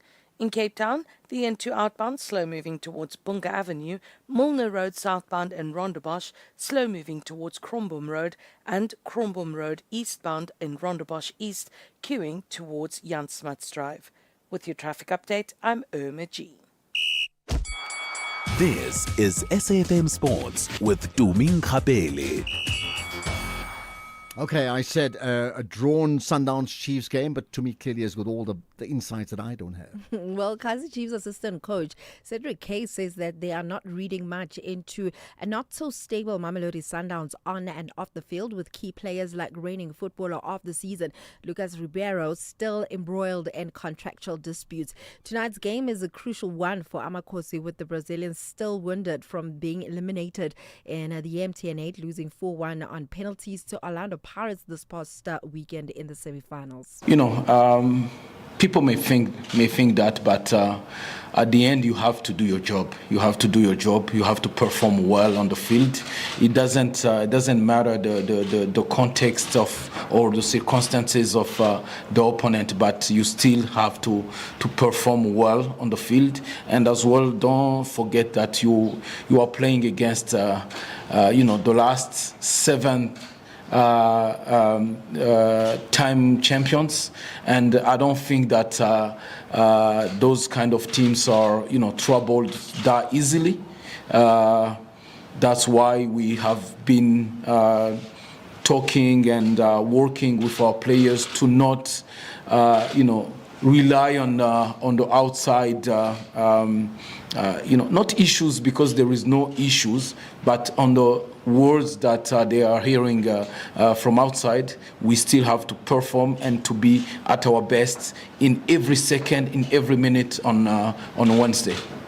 Meanwhile, Mamelodi Sundowns right back Zuko Mdunyelwa has urged the Sundowns faithful to show up in their numbers as they look to bounce back from that MTN 8 defeat. We believe if we nullify again what they're going to be doing again on Wednesday, we stand a better chance of winning. And obviously, if our supporters come out in numbers and give us the 12th man and be with us once again, we can come through, because we are the defending champions of the title. Well, kickoff is at 7:30. Elsewhere, Wolves have rejected a second Newcastle bid for striker Strand Larsen, who scored twice in the win over West Ham yesterday. The Magpies had returned with a £55 million, 1.3 billion rand offer after a £50 million, 1.1 billion rand approach, which was turned down earlier this week. Now, Wolves do not want to sell the Norway international, firstly because of how little time they would have to replace him with the transfer window closing on Monday, and also because of how valuable Strand Larsen is to their Premier League survival chances. In rugby, the Springboks have arrived in Auckland in high spirits and excited about the challenge of facing their arch rivals, the All Blacks, in back-to-back test matches in the Castle Lager Rugby Championship in the next 3 weeks. The Boks will have a gym session and recovery day tomorrow before taking the field for the first training session on Friday. Then in athletics, Sabelo Dlamini has become the first South African athlete to set an official national best in the 300-meter hurdles event, competing at Maribor International Athletics Meeting in Slovenia. Dlamini won the men's 300-meter hurdles race in 34.34 seconds, and his performance is the fastest time by a South African and the 7th fastest in the world since the 300-meter hurdles was recognized by World Athletics as an official track event in March. I'll have more on other sports in the next hour. Thank you for that, and of course we'll reflect more so about Chiefs Pirates, Chiefs Sundowns. Let's get that right. Yeah. And then of course maybe you can answer the question. People are complaining like why on a weeknight, but maybe you can answer that in the next hour. Like what's the reason behind that? Why not on a weekend? Think about it. This week on FC Meets, Tisetso and Bandile sit down with Mamelodi Sundowns ladies dribbling wizard Lehlohonolo Mashego. Find out about her rise to the top of women's football on the African continent and what motivates her to aim even higher. Tune in to SABC Sport on DTT Channel 4 this Saturday, 30 August at 6 p.m. Also available everywhere for everyone, always on SABC Plus. FC Meets, football made for community by community. Richencha Game, proudly brought to you by SABC Sport. For the love of the game. If you think you cannot afford a lawyer, think again. Clientele Legal has made professional legal services affordable for you. Whether it's a civil, criminal, or labor-related matter, we have a nationwide panel of attorneys standing by to assist you. SMS SAFM to 32195. That's SAFM to 32195 and we'll call you back. Clientele General is a licensed non-life insurer and an authorized FSP. Standard rates and terms and conditions apply. I'm Andile Ncube umzilankati siqongo sinoJoji intombi eyazizala ke suka le emzimkhulu egugweni ila ke inkaba yasala khona. Your son got a star on his forehead, brightens your every mood when you get as old as I am. What do I like about Mzansi or love? You know, it's home. Beyond football, I enjoy cricket. You know, or Andile ngesixhosa go Ace Mabheka. You know, my favorite nickname of all time, like Captain Yama 2000. In everything we do, just like the African continent is the beginnings of life, right? Just like women are the beginnings of life. The SABC and SABC Sport is exactly that. Catch Andile, Captain Yama 2000 Ncube on match days, live on Latuma. Proudly brought to you by SABC Sport. For the love of the game.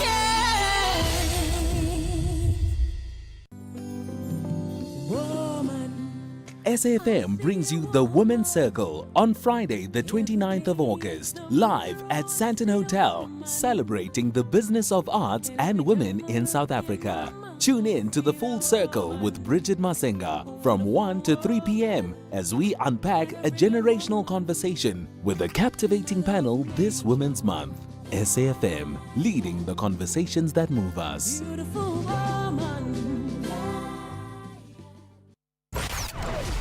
Economic news on SAFM. Facts and figures you can count on. Right, let's get to those numbers with Makwe Masilela, who's the Chief Investment Officer at Makwe Fund Managers. Makwe, you've got some interesting news about Kuro interims, right?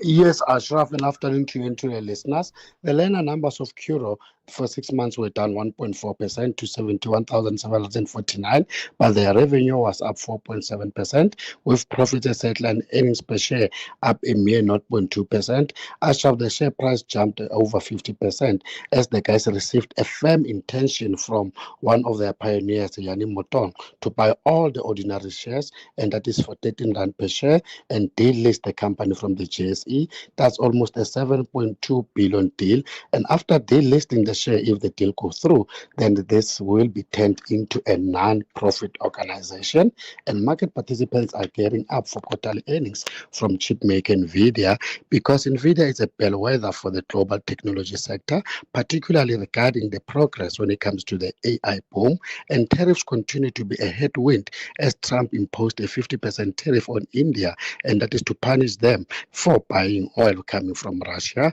and also now that Trump's escalating attack on the Fed runs the risk of backfiring, and that is by hitting financial markets and the economies with higher long-term borrowing costs.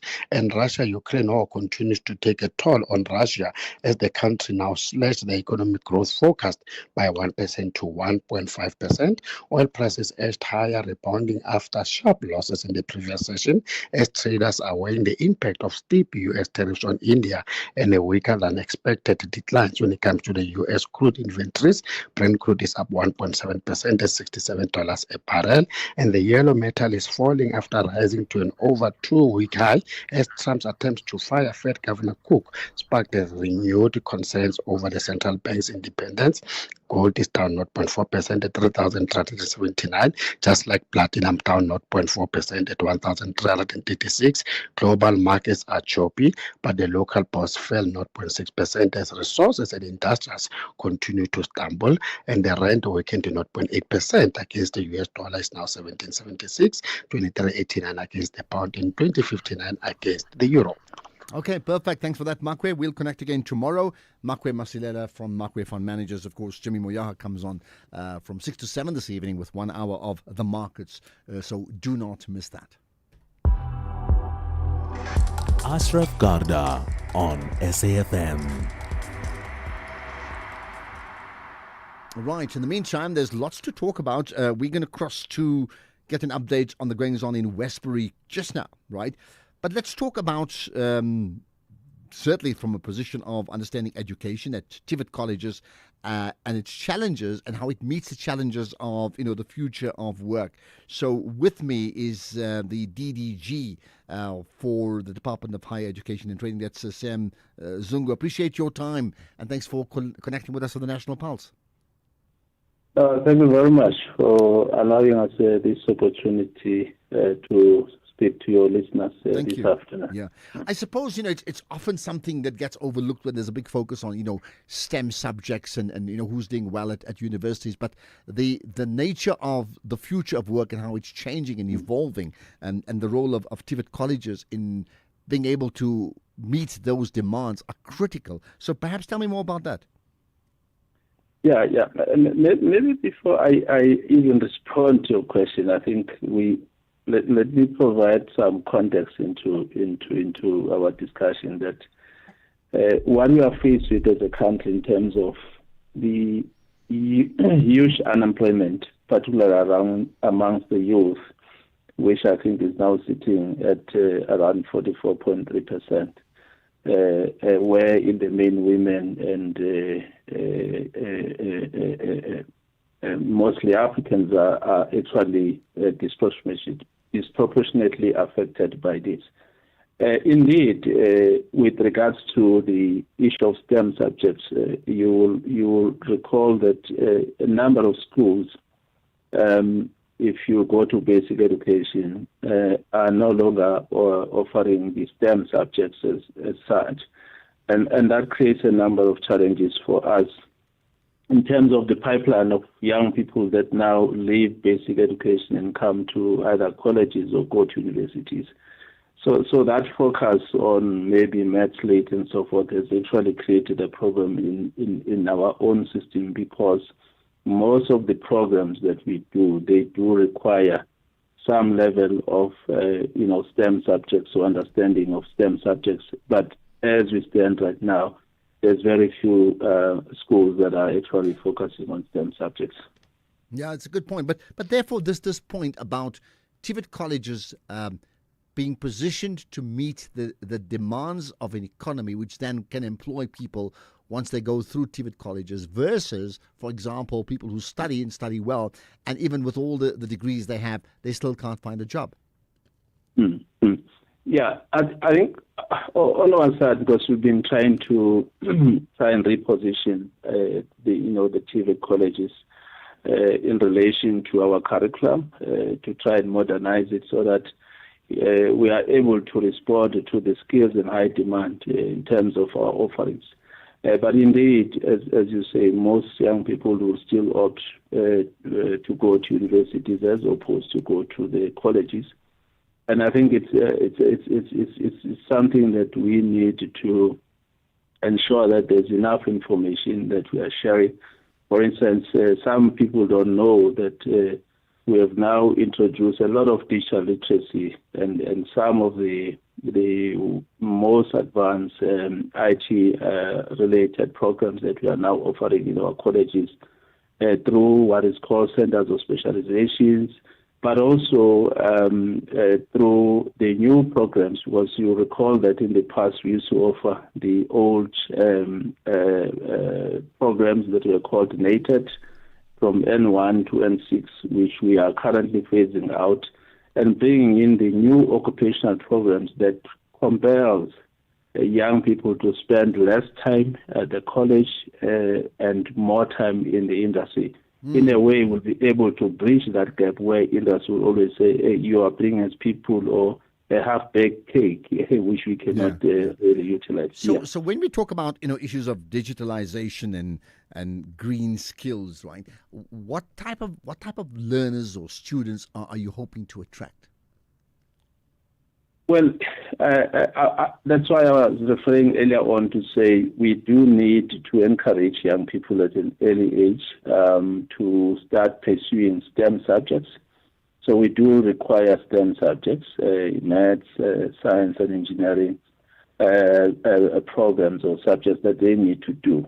But I'm happy that the Department of Basic Education has now introduced what is called the three-stream model, which then allows the different pathways. You'll find young people that will opt to go to university, your traditional route, where they have to get a grade 12.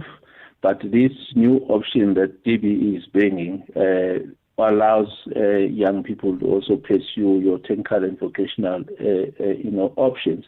And that one does not require them to really complete matric. And I think that is one thing that's a good thing that the country is now moving into. Okay, let's talk about, you touched on these students would spend a lot more time in the industry that they want to be in, as opposed to, traditionally in the educational institute, right? Which then brings me to the importance of public-private partnerships. Yeah. Of course they're important, but tell me more about how that's playing out in terms of how that's been developed, let's say, from the Department of Education or Higher Education, right through to throughout different sectors of South African society. Yeah, I think industry partnerships are very vital in ensuring that training is demand-driven rather than supply-driven. So all TVET college principals have to sign partnership agreements with industry or collaborations with industry for various reasons. One is to look at curriculum co-design with the employers to ensure relevance of those programs, but also for web-based learning and apprenticeships where students gain practical experience. But we also, through the self-education and training authorities, the SETAs, who are supporting in the main with funding, but also skills programs as well as artisanal development.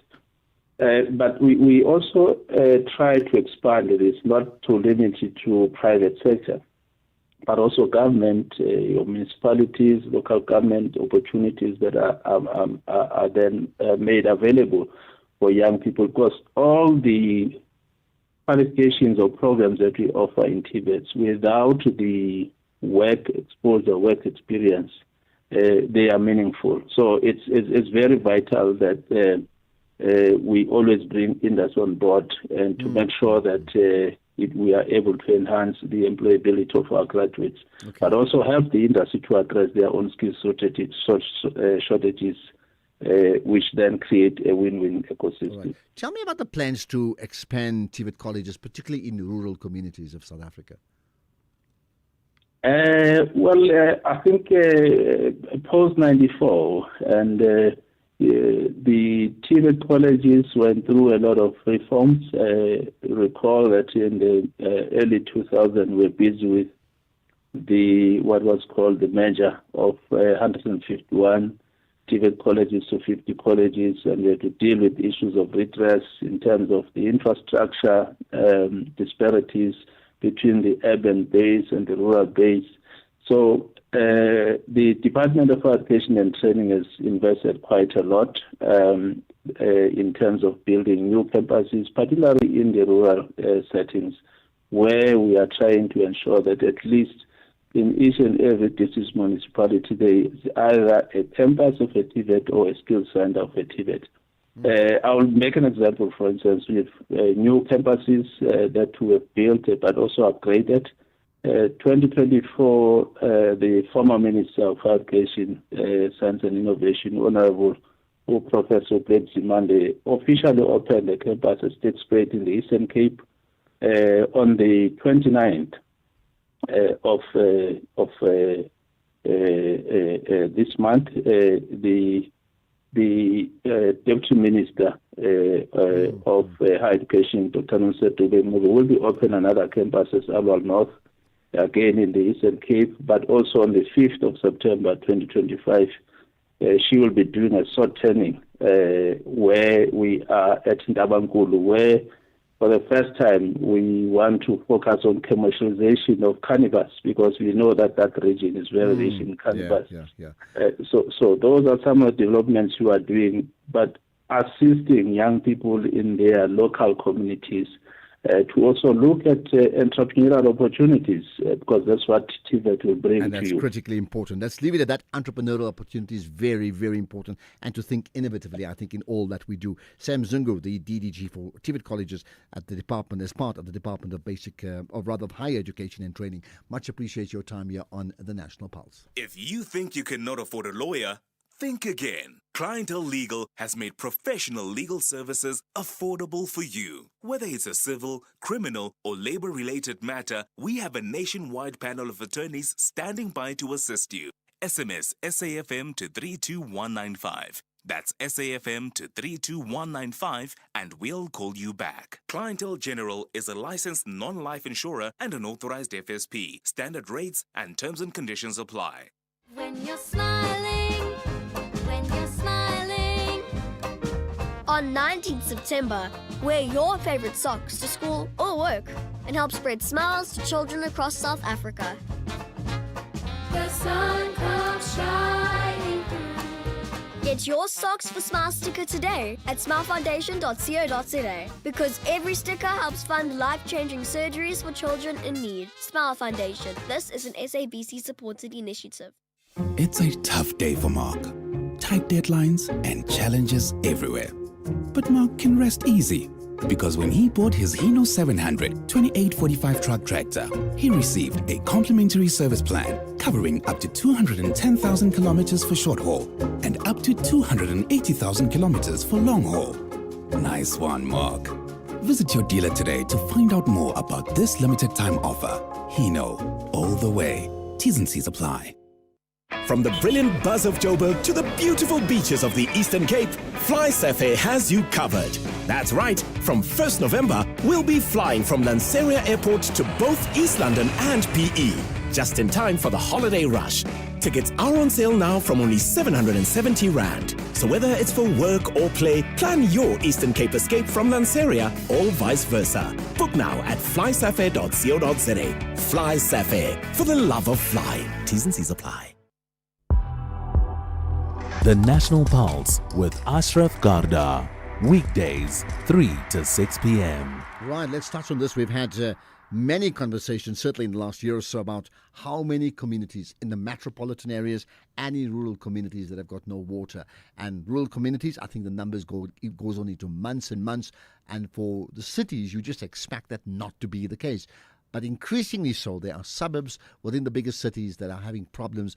Sometimes no water for 2-3 days, then no water again another 2-3 days, a few weeks later. And sometimes it even goes on longer stretches. I understand that could well be the case with the community of Westbury, west of Johannesburg, right? With me is Melissa Davis. Melissa, appreciate your time. Thanks for joining us on the National Pulse. Oh, thank you so much for having me. Thank you. Let's get the story right first in terms of your community, very near, nuclear Coronationville, I know. How many days does your community not have water? Okay, so it's a whole on and off situation where Coronationville was left without water for 2 weeks now, and certain areas for even longer. So every time that we go and protest, the water gets turned on, So to answer your question, it's been going on for years on end, where we've been struggling with the on and off of the water issue. And we always get told that the reservoirs is running dry, or there's a leak, or the valves are broken, or there's cracks in the reservoir for that matter.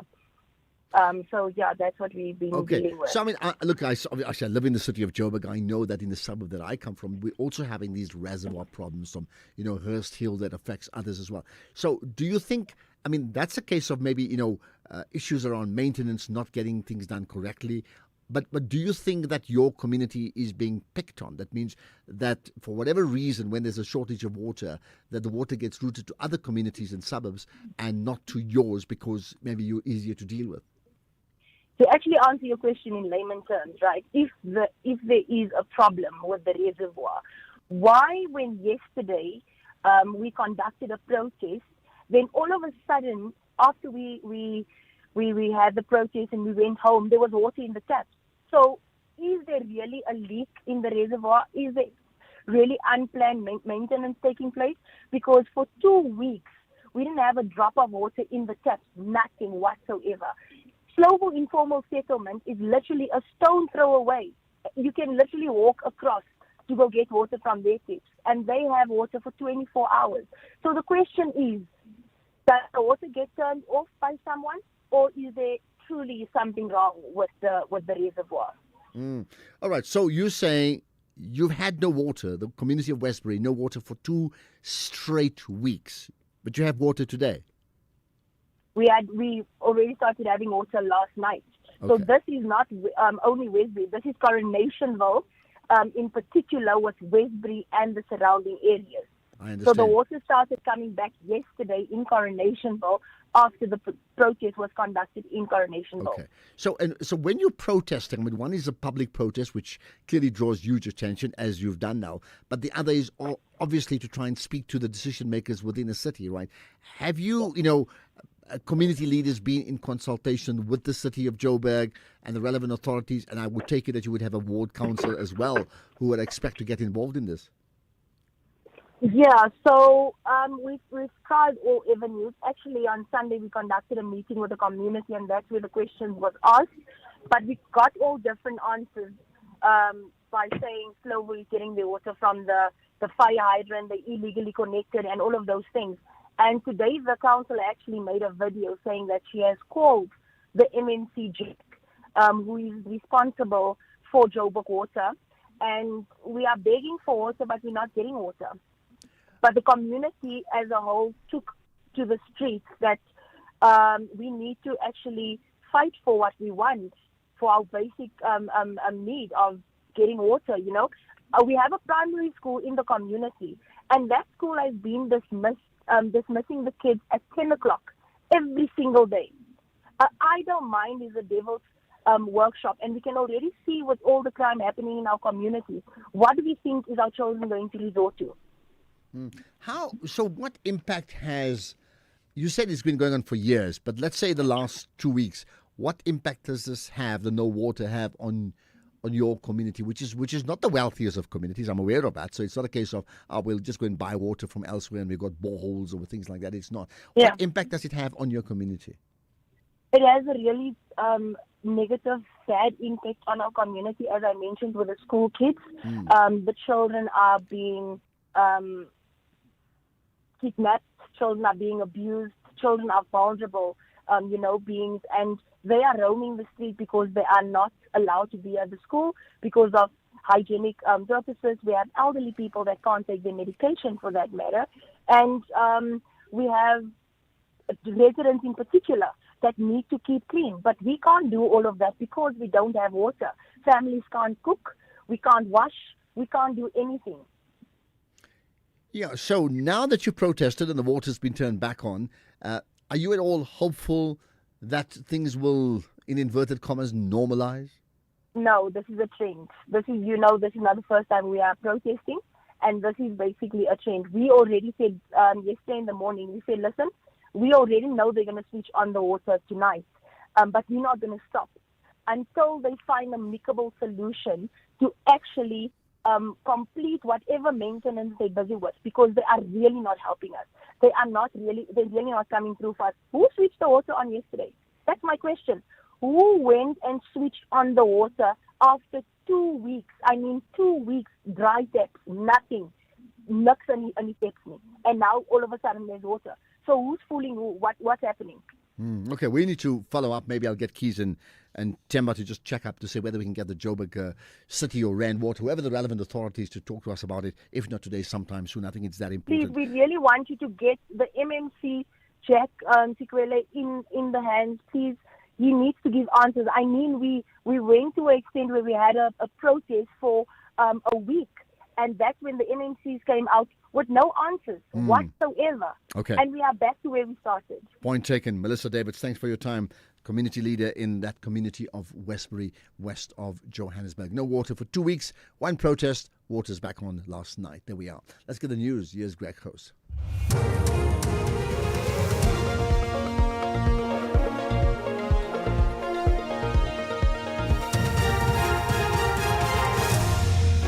Top stories. Asaba, the South African Navy refutes claims of stolen weapons from its units, and South African journalist Tsidi Madia has died. Good afternoon. I'm Jolani Tulo-Webe. The South African Navy says no weapons have been stolen from any of its units, despite claims made in a video circulating on social media. In the video, 2 men are seen being apprehended in the Eastern Cape, with one suspect alleging the weapons were taken from the Navy's Simonstown base in Cape Town. The SA Navy says all its weapons remain secure under strict military protocols.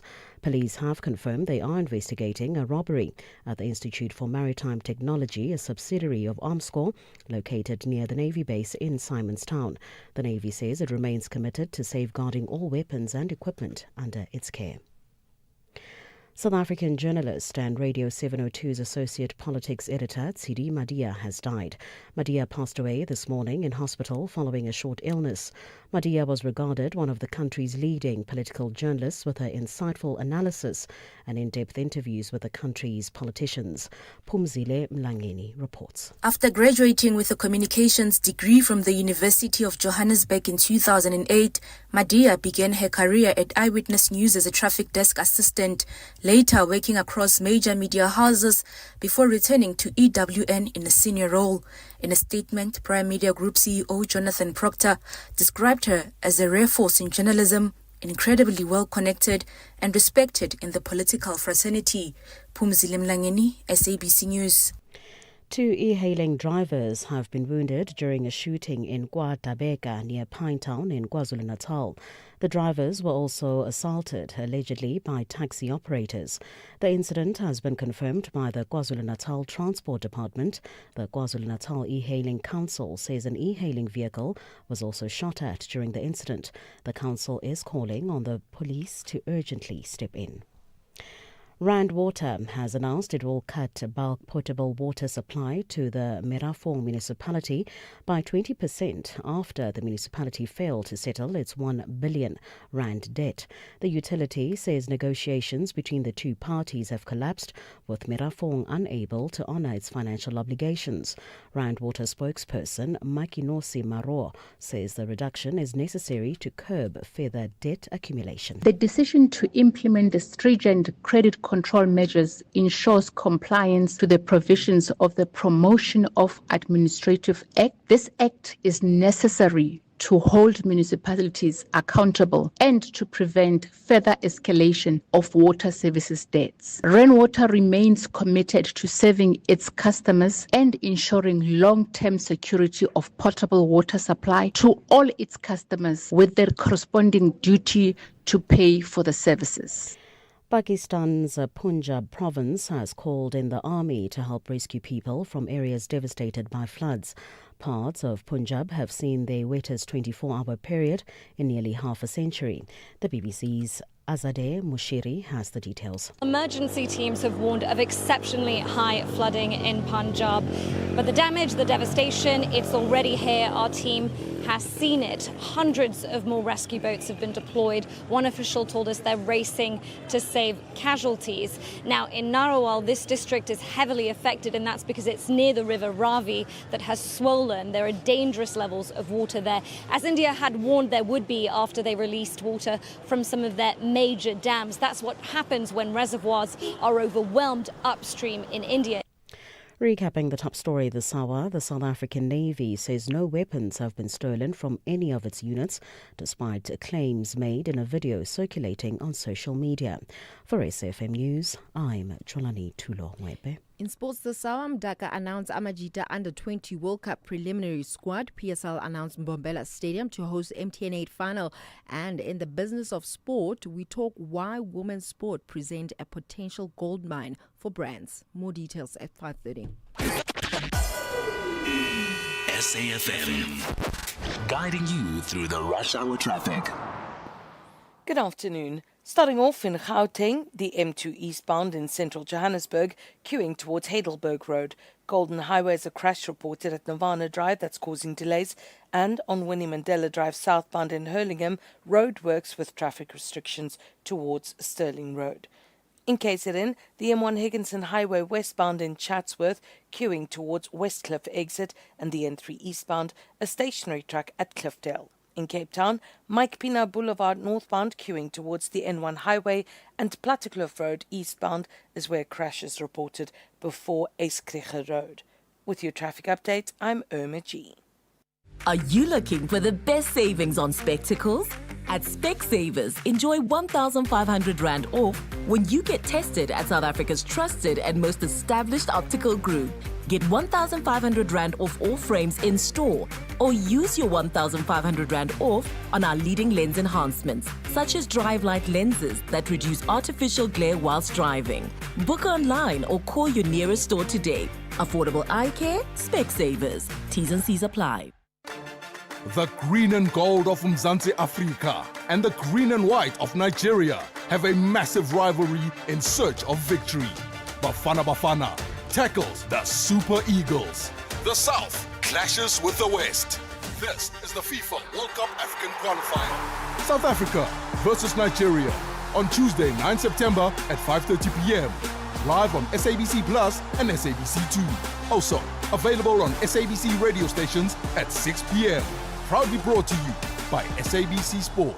For the love of the game. Let's rewind 6 years, when Twitter was still Twitter, not a letter of the alphabet. TikTok was simply the sound your clock made. And Zoom just meant enlarging a picture. So it makes you wonder, what will the next 6 years bring? Hino trucks now come standard with a 6-year drivetrain warranty, covering everything from pistons to gears. So although a lot can change in 6 years, our warranty promise won't. T's and C's apply. Hino, all the way. The National Pulse with Ashraf Garda on SAFM. You're listening to the National Pulse. Weekdays, 3 to 6 p.m. I'll tell you what, the issue of South Africa's foreign policy is so important in many ways. You know, the domestic policy has impacted foreign policy, and foreign policy has impacted domestic policy as well, isn't it? Or the state of the country domestically or globally.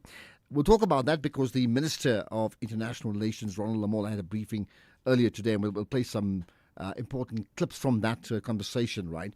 But let's now talk about a finding from the Equality Court, because they found the EFF leader Julius Malema guilty of hate speech, and they've done so on the basis of utterances that was pronounced by certainly by Julius Malema at a time. Remember, they had this protest out at Brackenfell High School in 2022. It was an EFF rally.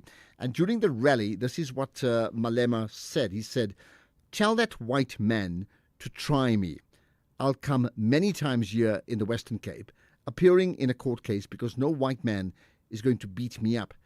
And I call myself a revolutionary the following day. "You must never be scared to kill. A revolution demands that at some point there must be killing, because the killing is part of a revolutionary act." So in the ruling, the judge Mark Scheer found that Malema had demonstrated a clear intention to incite harm and to promote or propagate hatred, right? And as a result of that, Scheer added that Malema's statements in the speech were hate speech, contrary to the provisions of the Equality Act. I can tell you now that the EFF have also responded via their own statement, and they found that, according to them, that the position regarding Malema, or the ruling, in fact, they felt was just, let's call it, offside, in terms of they failed to understand the realities of what is constituted from a revolutionary movement like the EFF. They're saying the conclusions are fundamentally flawed and deliberately misread both the context and the meaning of the speech. The court interpreted Malema's statements, which says, can I quote, "You must never be scared to kill. A revolution demands that at some point there must be killing." This is now, end quote, the EFF saying this is a war between white supremacy and black consciousness. You must know the two will never meet. And they therefore feel that this entire interpretation was just incorrect. I mean, there's more on that that they said. I can't read the whole thing out, but let's do this. We're going to get a response from the DA's national spokesperson on the issue, Willie Oukamp. Willie, appreciate your time here on the National Pulse. Good afternoon, Ashraf, and thank you for having me. Thank you. What do you make of the ruling of the Equality Court? Well, we definitely welcome this ruling, Ashraf. We do not have place in our country for divisive talk, for hatred, and for hate speech.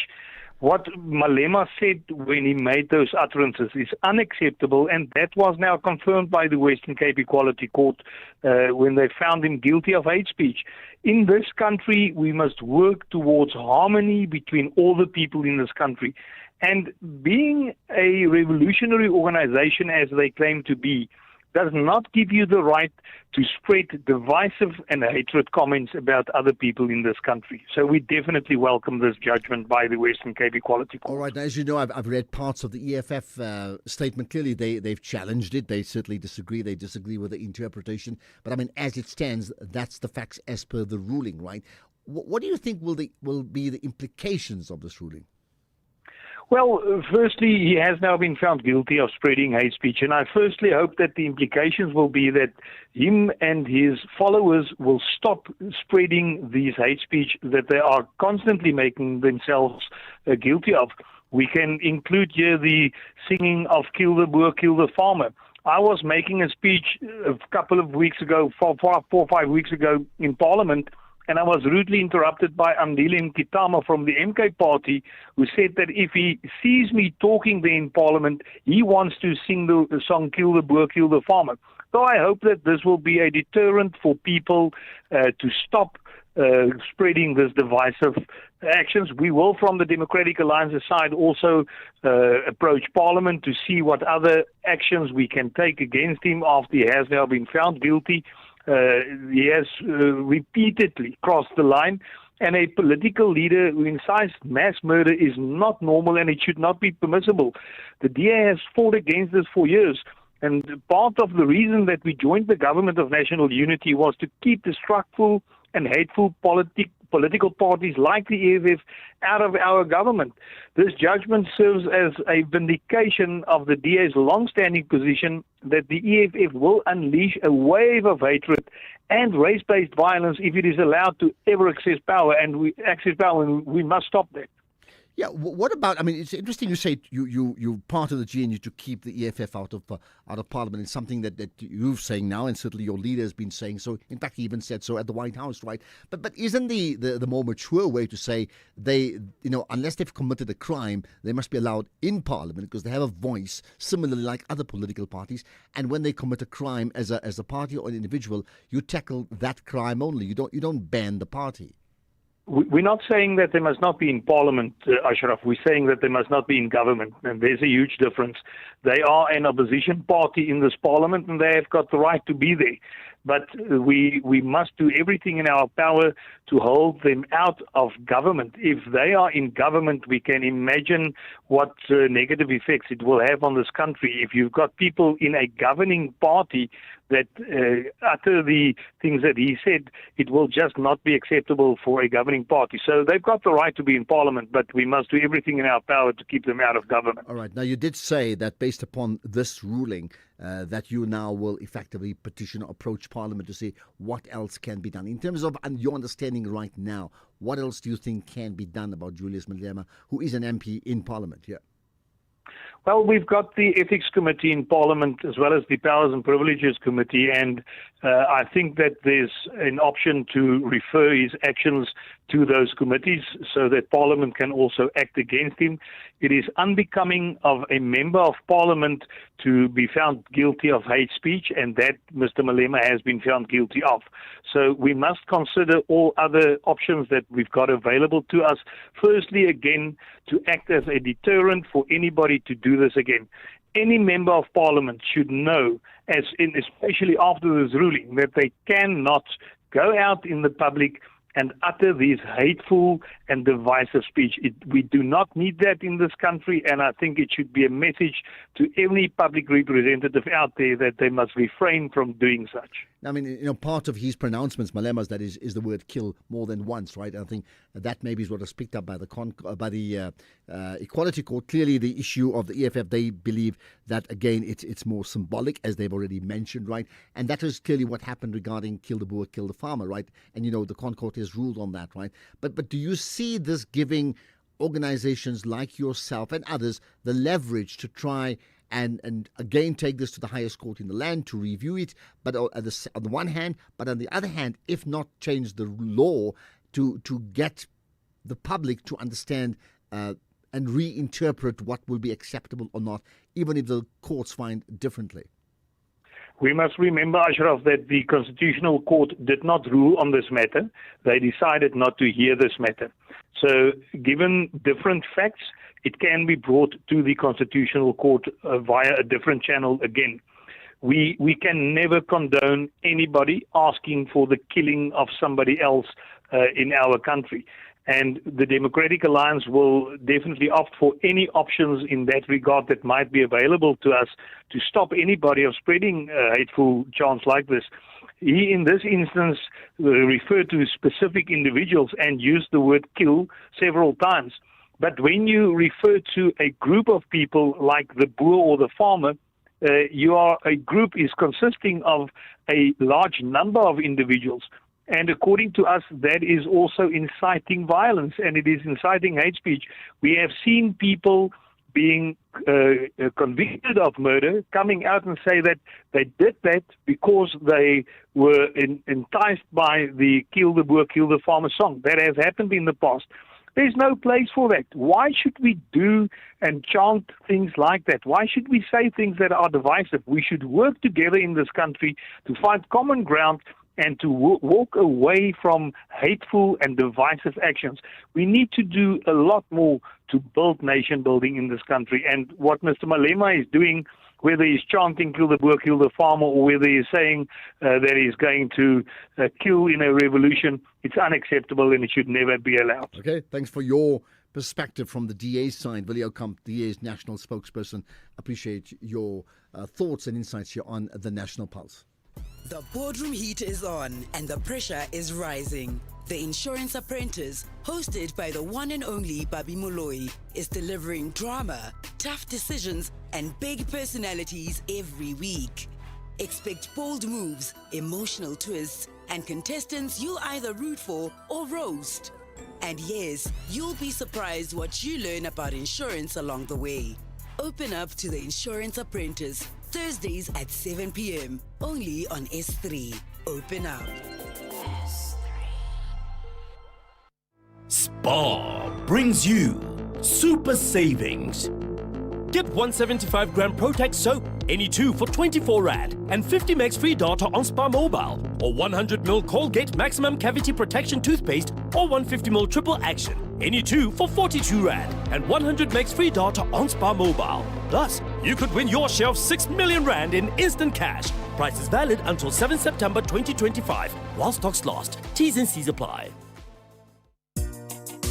This Women's Month, SAFM stands with the women shaping South Africa's future. Under the theme, Building Resilient Economies for All. We honor the pioneers, the problem solvers, and the everyday heroes driving change. Stay tuned as SAFM brings you powerful stories and meaningful conversations that move us. SAFM, Celebrating women, celebrating progress. SAFM, leading the conversations that move us.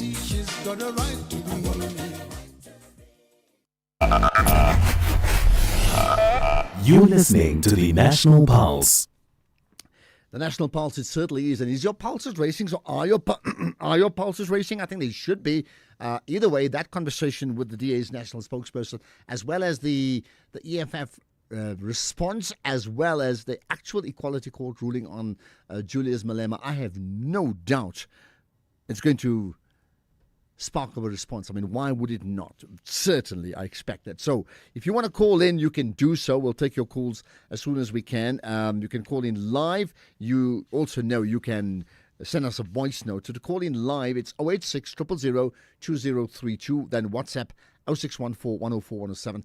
Tweet as well, hashtag the National Pulse, and then tag SFM Radio and tag me, Ashraf Garda. But we'll get to those calls later on. In the meantime, let's talk about South Africa and South Africa's international relations policy, because the Minister of International Relations and Cooperation briefed the media on recent developments relating to the implementation of South Africa's foreign policy. And he spoke about many things. We picked out some key thoughts from Ronald Lamola, the minister. Firstly, he paid tribute to Ambassador Mahlangu. Take this opportunity to start by paying a tribute to the late Ambassador Mahlangu, who was serving as South Africa's High Commissioner to Kenya. The late Ambassador Mahlangu was also accredited to Somalia. He was born on the 8th of October 1952 in Stieftjewete local municipality, the then Middelburg municipality. His journey began as a student activist, and he went on to play a pivotal role in shaping a new democratic South Africa. He was part of a group that drafted the country's post-apartheid constitution and was elected to the first democratic parliament in 1994. His service continued as a deputy chairperson and later as a chairperson of the National Council of Provinces. His legacy is one of unwavering dedication and love for his country. The late Ambassador Mahlangu was a true patriot whose love for our country shone through in the manner in which he went about executing our foreign policy. We extend our heartfelt condolences to the late Ambassador Mahlangu's family, friends and colleagues who worked alongside him. May his memory be a source of comfort during this difficult time. His loss is deeply felt by all who knew him and by the nation he served faithfully. I will now go to the strengthening of regional integration and leadership in Southern Africa. South Africa's leadership role in the Southern African Development Community has been significantly reaffirmed with this election as the incoming deputy chair of the SADC Troika during the 45th Ordinary Summit of the Heads of State and Government held on the 17th of August 2025 in Antananarivo in Madagascar. With Madagascar assuming the chairship, South Africa is now positioned to chair the organization from August 2026. This election, alongside the chairship of the Southern African Customs Union, provide a strong platform for South Africa to drive the SADC regional integration agenda forward, particularly in the areas of economic and trade cooperation. The 45th SADC Summit addressed a range of critical issues, including political and security stability, resource mobilization, infrastructure development, industrialization, food security, health and gender mainstreaming. At the summit, South Africa signed 4 legal instruments to strengthen human rights, harmonize industrial policies, improve data integrity, and deepen cooperation in the tourism sector. Right, and there's more. So that's the one thing. Then what about Lamola's pronouncements regarding, relations with global partners?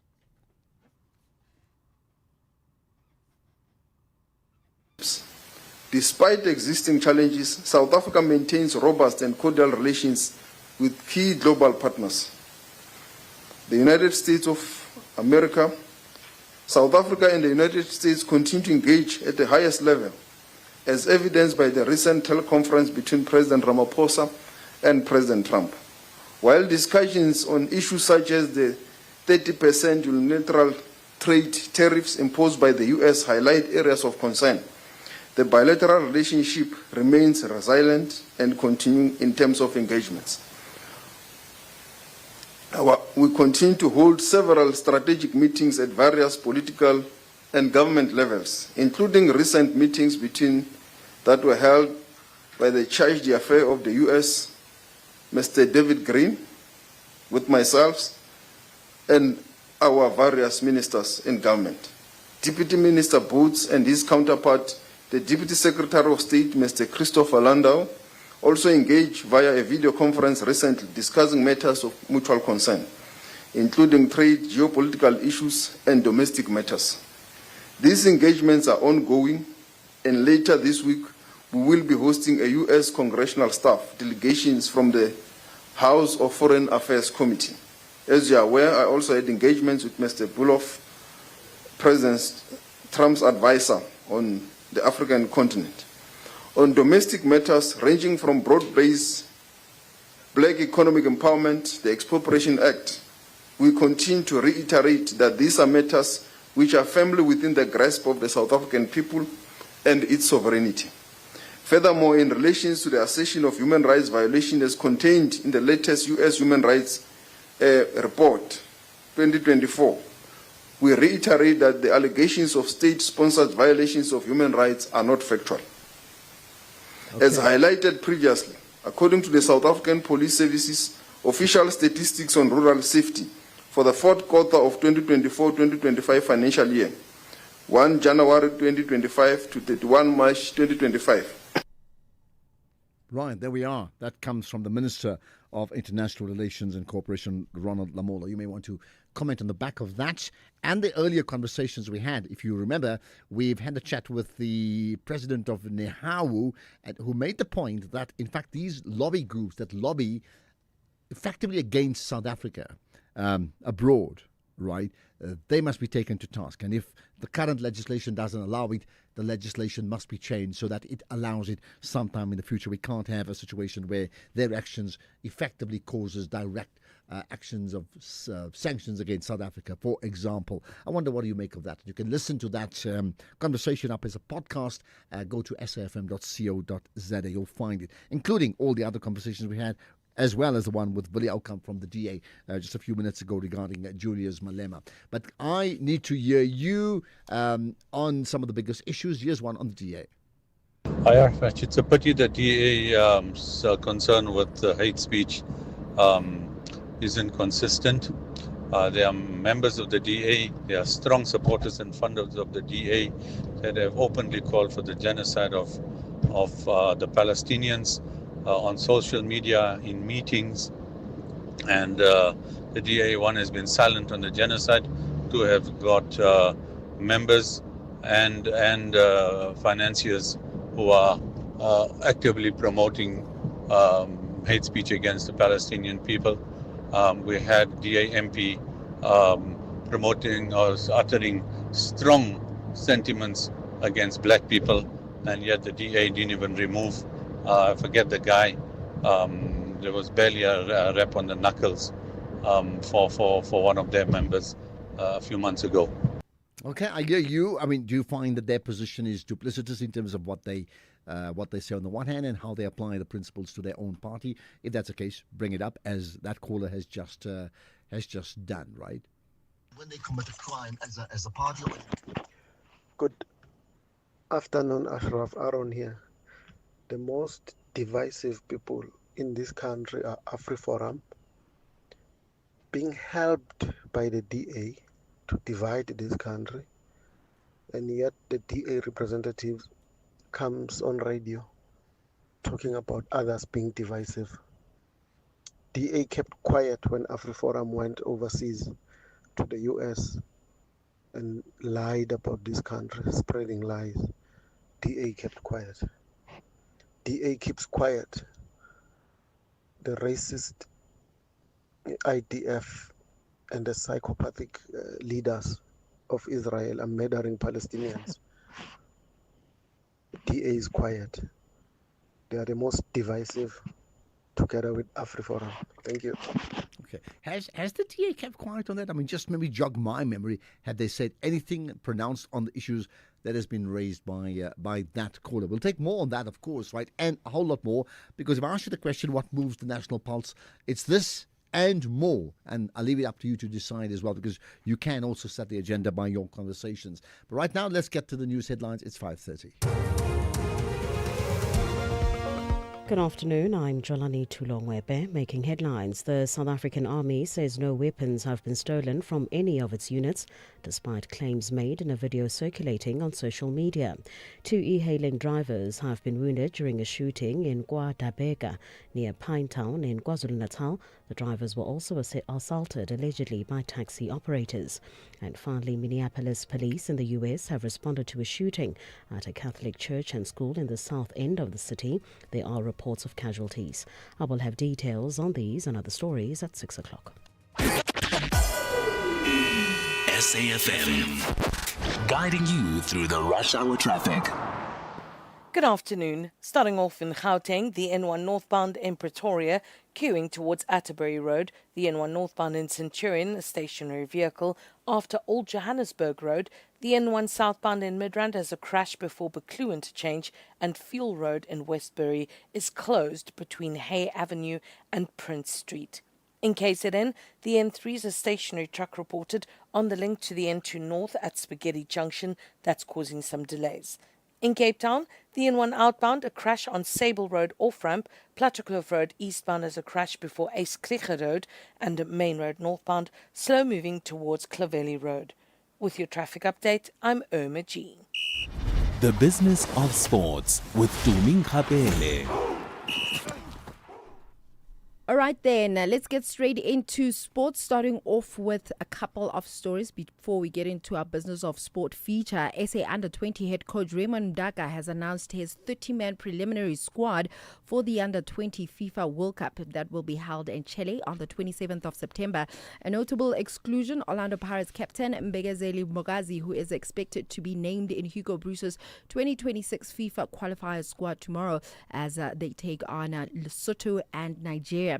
Now, SA Under-20 side, they're in Group E alongside France, USA, and debutants New Caledonia. Then the Premier Soccer League has announced Mbombela Stadium as the host of the MTN 8 final between Orlando Pirates and Stellenbosch FC on the 13th of September at 6 p.m. Pirates will be the home team. Then tickets to the Kaizer Chiefs and Mamelodi Sundowns clash tonight are officially sold out.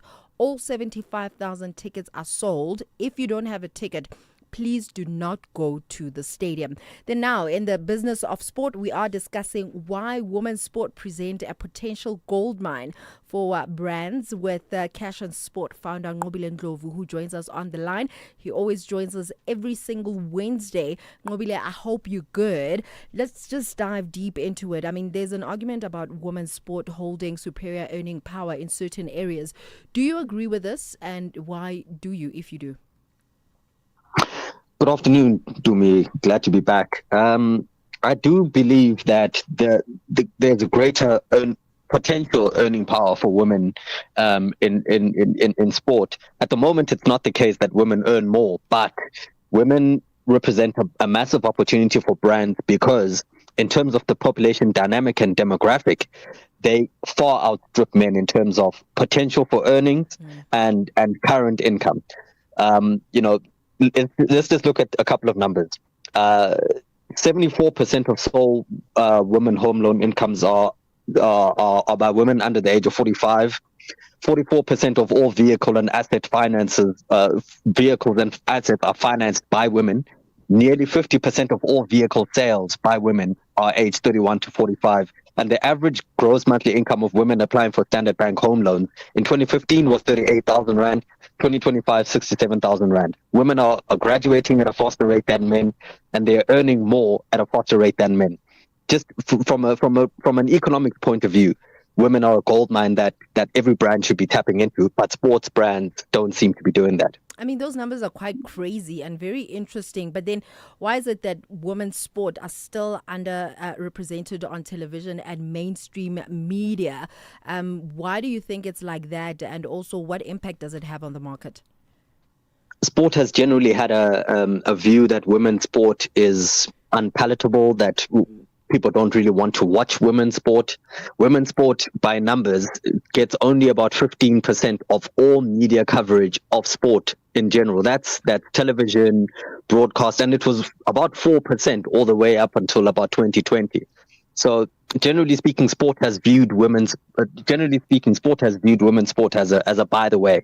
If you were to buy sports rights, you would always get a women's sport rights as a it's almost like a bonus, to say thank you for coming, and there's never really been, a full focus on women's sport until now. It's starting to change, and which I'm quite glad to say. Which is also why I see it as a huge potential opportunity, because if only 15% of sport broadcast is women or talked about as women, there's a massive upside to it. Then why would you say then, from a sponsorship perspective, would make investing in women's sport not just only impactful, but also cost effective? Well, there's a couple of things. Firstly, research data has already shown that in terms of a trust perspective, where brands partner with athletes, fans and buyers of those brands trust women athletes bet more when brands associate with women versus men. There's less scandals with women athletes, so it's easier for you to sell a story that's believable through a female athlete than a men's athlete. And it's the same with men teams and women's teams. Also, the cost associated with getting into men's sport is astronomical. Sponsoring a men's team, sponsoring a male athlete is very, very expensive. So it's far cheaper for brands to go with women. Thirdly, in terms of the value of, or the potential value in terms of return on investment, if you have a female brand ambassador, you are going to get more return on investment in terms of honest engagement than you would with male. So just the numbers kind of speak for themselves. Women are a great opportunity for brands to attach to, because they can tell authentic and believable stories much easier than with men athletes. Nqobile, thank you very much for enlightening us. I really do hope that brands are listening, just to know why it would be an advantage to sponsor more athlete women in sport as a whole. Obviously, we're still celebrating Women's Month, and I do know that the Women in Sport Awards is coming up this weekend. Actually, it's going to be on Saturday, the G Sport Awards, and head by someone that has been advocating for more brands to support women in sport. We've seen how Momentum has been on board in terms of supporting women's sports, Sasol, and the list goes on. We just need more and more brands supporting women's sport. That was Nqobile. It is Nqobile Ndlovu, actually, who is the founder of Cash and Sport. Well, thanks for that. I mean, just to end up, and we don't even need a debate about it today, but here's the case as a brand owner. What's the case for sponsoring women's sport, individuals and collective, and what's the case for not doing so? I mean, you tell me, what would be the convincing factor for you? Think about that. Right, more sports and the reaction on Sundowns versus Chiefs tomorrow. Yes, we'll see if it is a draw. With that said, if you think you cannot afford a lawyer, think again. Clientele Legal has made professional legal services affordable for you. Whether it's a civil, criminal, or labor-related matter, we have a nationwide panel of attorneys standing by to assist you. SMS SAFM to 32195. That's SAFM to 32195, and we'll call you back. Clientele General is a licensed non-life insurer and an authorized FSP. Standard rates and terms and conditions apply. Get ready, South Africa! 12,000 athletes from every corner of the country will hit the ground running in the 5th edition of the Hollywoodbets Durban 10 Kilometer. A thrilling road race starting and finishing at Hollywoodbets Kingsmead Stadium. It's more than a race. It's all about community, good vibes, and rising to the challenge. Catch the action live on Saturday, 30th of August at 7 a.m. on SABC2, SABC Plus, and across SABC radio stations. Hashtag Let's Run and feel the energy. Brought to you by SABC Sport. For the love of the game. From the brilliant buzz of Joburg to the beautiful beaches of the Eastern Cape, Fly Safe has you covered. That's right, from 1st November, we'll be flying from Lanseria Airport to both East London and PE, just in time for the holiday rush. Tickets are on sale now from only 770 Rand. So whether it's for work or play, plan your Eastern Cape escape from Lanseria or vice versa. Book now at flysafair.co.za. Fly Safair, for the love of fly. T's and C's apply. Amakhosi have a different strategy. They want to collect maximum points in the early days of the season. While reigning champions Masandawana want to sing their happy song, Double Yellow. This is the Betway Premiership. Catch Mzansi's Clash of Giants, Kaizer Chiefs versus Mamelodi Sundowns, this Wednesday, 27 August at 6:30 p.m. live on SABC3 and SABC Plus. Then on SABC radio stations at 7:30. Proudly brought to you by SABC Sport. For the love of the game. Economic news on SAFM. Facts and figures you can count on. Jimmy Moya hosts the SAFM Market Update. Jimmy, you've got some big news regarding Curro Holdings, right?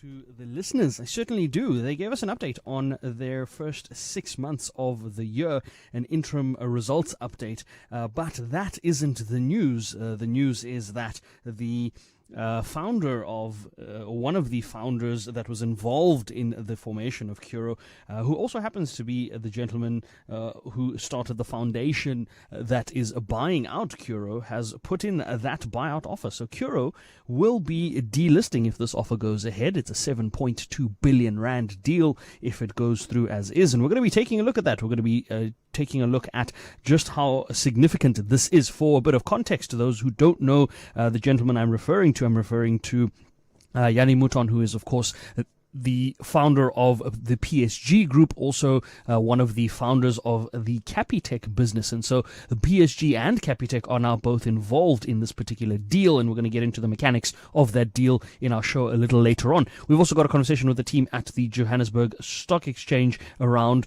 the fraudulent syndicates that seem to be making the rounds. The JSE is exceptionally concerned around that, and we're just going to see if we can bring light to that matter, as we always do on Wednesdays. We try to get as much consumer awareness out there as possible, so we're going to speak to them about that and get a sense of what's happening. Then we've got a conversation with the chief executive of Bidcorp. They gave us an update on their performance as well. We're going to take a look at those numbers, and we're going to have a conversation with the team at Allan Gray around the inflation targeting in South Africa and seeing if 3% is a realistic number. And then, because it's Wednesday, we're going to wrap up the show with an executive lounge conversation.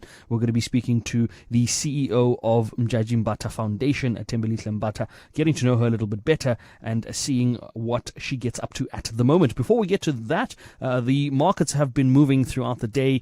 Not really the best shape.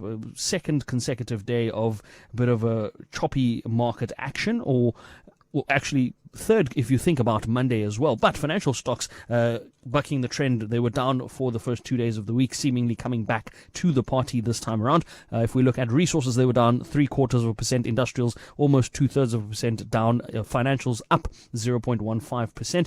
And if we look at the impact that that's had on the all share was down 0.4%. The top 40 was down 0.4%. We're also going to be taking a look at that when we look at the markets conversation. I've got David Shapiro on markets this week as well. And then if we look at commodities before we go, the Brent crude price, $67.75 a barrel, a lot lower than the $70 level that we've been keeping an eye on. Platinum, palladium, still fairly unchanged. Platinum 1,347, palladium 1,102. I think almost exactly where it was yesterday when we had this conversation. The gold price, though, has been marching a little towards the upside, $3,389 a fine ounce. A quick look at the currencies. The rand, 17.71 against the US dollar, 23.85 against the British pound, 20 rand and 56 cents against the euro, and 11 rand 50 against the Australian dollar. The Bitcoin price has recovered slightly above $110,000 a coin, but with that weaker rand, we're back closer towards that 2 million rand mark. We haven't yet gone back above. We're at 1.978 million rand. So we're going to take a look at these and other market movements when we come back a little later on. But for now, Ashraf, back to you. Okay, perfect. Lots to consider, and therefore every reason to be listening to to your show 6 to 7 this evening. Thanks for that, Jimmy. It means we have now time to listen to you. You come up next. The National Pulse with Ashraf Garda. Right, let's pick out some of your comments. First of all, let me just see. There's a range of them. In fact, there's a quick one about women in sport. Yes, let's hear it. Good afternoon, Ashraf, and to me, when it comes to sports and women's sports, I think that, or largely, to a large extent, the nice thing about sports is, sports to me is about what you present, and if what you present is what the people love, the people will watch it. Well, it doesn't matter the gender. I mean, look at women's tennis, women in athletics, right? But in the same breath, I really do not understand where cricket, especially South African cricket, gets this much money, because let's be honest, except for the Proteas now and then, it's not really exciting. Nobody actually watches the local games at all, except the guys who are playing, but yet they get sponsors. That's where I think the disparity is. But make the product good, the money will follow. Thank you. I think the point about audience is important. So you'd get a situation. I'm looking at Natalie Detroit, by the way, because she's just been appointed to the Lawyers for Good Foundation in terms of a senior position. I'm not too sure exactly what it is, but the point is, when men's sport has got huge audiences, then the brands are going to follow that. When women's sport has got big audiences, the same will apply. So you'll get examples, particularly in swimming, right, as a good example. When they dominate, even on the world stage, nobody looks at the difference between, are they male or female? You're like, this is just amazing. I'm looking at Tatiana, and just in terms of what she did, right? Then you just rally around it. The question is, how do we grow that base so that it becomes mainstream across the board? So especially in certain sports like rugby or football or cricket, when women play as well, that they are equal in terms of the eyeballs. The eyeballs are very important. Okay, comments from you. Sello in Mokopane. Hi, Sello. Thank you, Ashraf. Thank you for taking my call. Thank you. Just condolences to your media personnel for the passing of Tshidi Madia. What is such a loss to the media industry, the prime media, and the colleague of Tshidi Madia. Well, she was just a lovely person, yeah. I think she will be missed, Ashraf. That's what I can say. Well, she will be missed, yeah, absolutely. She will be missed, yeah. She was just a darling. She was so energetic. So it's just sad, but she's normal with us. Yeah. I hope she rests in peace, and her family. Thanks for that. This difficult times. Much appreciate that. Thanks for that, Solomon Mokopane. Appreciate that. But I mean, here's the point with Tshidi Madia. Some people knew us, some people didn't know us, some people were friends, others were not. But here's the thing: as a journalist on multiple platforms, she was darn good, and that's really what it is. She was just very, very good at what she could do. Right. Right. Here's further comments from you. Hi Ashraf, great show as always. Jody here. Listen, what does it mean when Phedi says that last bit after her sports bulletin? What does it mean when she says that? I always wonder what it is. Thanks for a great show, Ashraf. You're very kind. I tell you what, we need to get her. In fact, he was asked about her before, and then we got her to answer it. We can do it again maybe tomorrow. But essentially, it's like a goodwill. I wish you well for the day, for the evening in this case here. So goodbye, and I wish you well. So there we are. Hopefully you got that. Thanks for that. I'm glad that you enjoy the show, and it just means you need to be connected every day, and we need to make sure that we deliver to you every day. I mean, that's the bottom line. What about the water issue? Good afternoon, Ashraf. It's Sandile KZN Kwamakuta. Ashraf, I'm surprised that you are surprised that there is, I don't know if you're surprised, there is people who are in South Africa, I would say in next to towns that are living without water, because for us it's like 3 years still counting without water. We only survive, for my family especially, we only survive when I'm at home. I'm not at work, so to go and fetch water. Luckily, I do have a vehicle to go and fetch water somewhere else where they have water. So I'm surprised that you're surprised that it's for those people it's only 2 weeks. For us, it's 3 years counting. Sandile KZN. Thanks for that, Sandile. Well, I'll tell you what, let me comment about that, Sandile. If it came across that I'm surprised, then I'm surprised I said that because I don't think I ever meant that. No, I'm being very aware of that. That in rural communities, I mean, we touched on this with Hammanskraal. I think there's been no water for like 2-3 years. It's ridiculous. It's ridiculous. Obviously, it tends to get magnified when it gets into the big cities. You say, well, like that's the story. But even at suburbs in the big cities, in the last 3 years or so at least, it's going on for 1 week, 2 weeks at a time. There are many examples. So no, I'm not surprised. And if I came across as being surprised, that I'm surprised, that I implied that I may be surprised, if you get my point. I'll tell you what we need to be doing is maybe even tomorrow have a conversation about just living without water. Life living without water. What's it like? The practicalities of what we take for granted. How can we host a 2010 World Cup with all the fanfare and then we've got no water? I mean, just ridiculous. The man under Ashraf, there's a guy who sent a voice note who said, youth, we need to let's forget about politics and focus on lobbying. And, I 100% agree with that guy to say, what AfriForum does for the Afrikaners is what you wish was a equivalent lobby group that does the same for the black people, I mean, I think Floyd, that Maibuye, if it was a lobby group and thing, it could really be powerful. But yeah, I'm totally on that. Well, here's an interesting thought, okay, just something to think about. Do you think that AfriForum's impact, certainly within South Africa and for their constituency outside of South Africa, is greater as a lobby group, a well-funded lobby group, I may add, versus if they were a political party? I wonder. And then maybe your point, coming back to what you just said about Maibuye, is there scope for a South African lobby group that speaks to, the masses of the country, certainly the impoverished, those that are very much on the wrong side of the inequality divide, that speaks to them, that are not a political party, that has the type of clout that AfriForum clearly has? If you think you cannot afford a lawyer, think again. Clientele Legal has made professional legal services affordable for you. Whether it's a civil, criminal, or labor-related matter, we have a nationwide panel of attorneys standing by to assist you. SMS SAFM to 32195. That's SAFM to 32195 and we'll call you back. Clientele General is a licensed non-life insurer and an authorized FSP. Standard rates and terms and conditions apply. SA Sport Awards reflect our collective nation-building spirit. Mzansi's sport heroes and heroines have shown resilience, persistence, passion, discipline, and world-class achievements in the sports fraternity. Let us celebrate #Izinja Zegame. Catch the 18th Annual SA Sport Awards on Sunday, 24 August at 7:30 p.m. on SABC Plus and SABC Sport on DTT Channel 4, then on SABC 1 at 8 p.m. Brought to you by the Department of Sport, Arts and Culture in partnership with SASCOG and SABC Sport. Celebrating sporting excellence.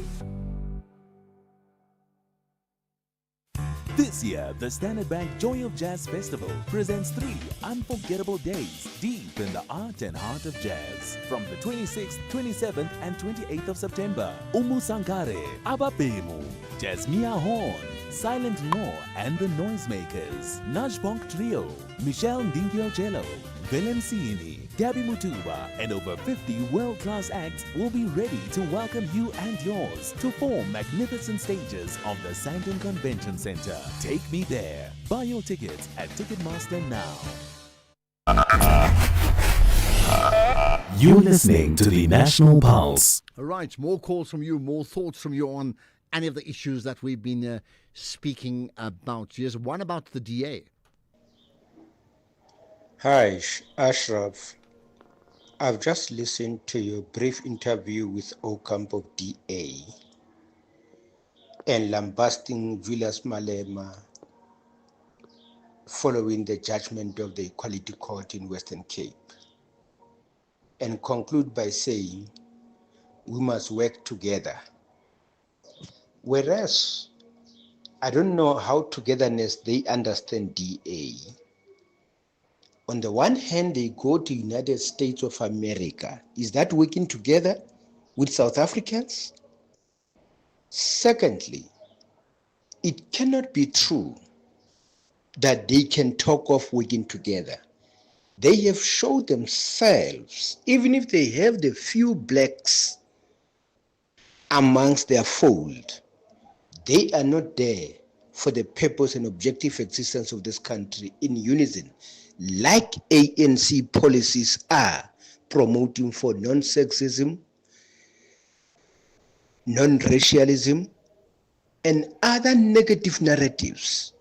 Therefore, there's nothing one can take from Ocamp's commitment. Thank you. Mthandeki Nhlapo. Thank you. Actually, I hear what you're saying, and I mean, there's lots of policies of the DA that I don't agree with. And then, conversely, your ANC one, you see, here's the problem. They've got all the policies. If they're not implementing it, they're also not doing a good job then. If that, just think about it. I don't have to tell you that. That's what the callers think about every single day. Like, where are they in terms of implementation? So it's not just the policies. Yeah, good afternoon. Ashraf is Chris in Cape Town here. Everybody who's complaining about the government, everyone who's complaining about in the area, in their ward, they don't have water, they don't have electricity, they don't have this, they don't have that. Change how you vote, people.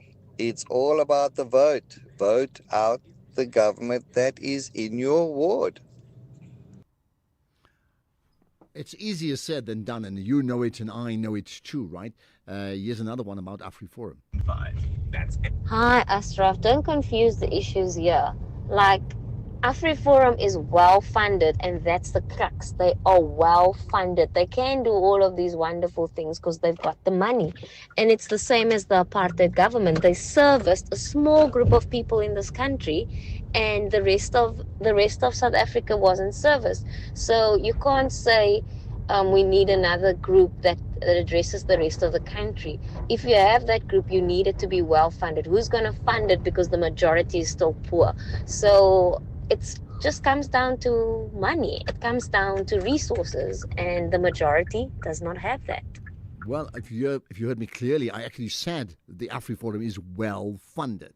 I was very clear about that. And I can tell you now, there are organizations like the Black Management Forum and maybe others, and they are funded. There are big businesses, black businesses behind them. The question is how are they able to implement a position that pressurizes government in the way that AfriForum does? Not that I ever want to speak on behalf of AfriForum, not at all. I'm looking at just the action that, as per the caller suggested, in fact, why don't we have another grouping that can learn like them, operate outside of Parliament, but lobby really, really well? Think about that. Hi, afternoon. Ashraf Nora here in Heidelberg. For me, anything that has an ANC in it, I just completely switch off. I just can't stand them. These ANC Youth League guys, they're talking like they got script from Malema when he was in the ANC Youth League. They don't make any sense. They just bark and bark. I mean, really, is this what we've come to? Is this what we've come to? That's one. There's another about that sad passing of Sidi Madia. Good day, Ashraf, and all the listeners of SAFM and your producers as well. No, Ashraf. We must now accept that, the ANC has actually reached its expiry date because there's absolutely no more leadership in the ANC. We are left with the likes of Malachi, the likes of Fikile, the worst bunch you can possibly ever have in power or in leadership. This is what the ANC is left with. ANC has literally nobody else. The only people who are running the ANC who are in leadership are the West of the West. So it's going to be quite interesting to see next year how it does, because I know I'm convincing everybody and I'm telling everybody I can to make sure that they do not vote for the ANC. We're even hiding our grandmother's IDs now. That's a joke. But yeah, make sure everybody does not vote this useless party. Well, listen, I mean, you may be lobbying for another party as you do that. I understand that that's your right. But if I were the ANC, just my advice to them, there's been so many conversations we've had on air recently in the last year or so. People are so critical of the African National Congress that I would really, for them, escalate service delivery and then attempt to change the narrative in public platforms. At the moment, it's a very, very difficult one that they are unable to manage at this point in time. ANC, Mr. Mbalula, as and when the ink touches the wall, when the ink touches the wall, when the right is on the wall, denial becomes the order of the day. All liberation movement got shelf life, my brother. There and there they will finish up. And when the end begins, it's painful. It becomes, crisis control becomes too expensive. Now the end of any liberation movement in the world becomes to the end. In South Africa, it's a different story. It's painful. Who brought shame, misery, and embarrassment to black people? Who brought shame? Who brought misery? Who brought embarrassment to the black fellows of the South African Republic? Who did that? And that's why we should have this national dialogue. Here's the last one I can play. I think we'll see many of these incidences where politicians are being taken out. Malema is now one of those that has been sort of taken out because of his stance, because of his utterances, and he's a threat to the ANC. He's definitely a threat. Doesn't matter if they didn't do that well, but he is still a threat, and he knows a lot about what's going on in the ANC, and I think they want to silence him. Teresa. And Teresa, our political analyst for the day. That's the show. Thanks for listening. We'll do it all again tomorrow. It is the National Pulse, right? Let's get the news at 6.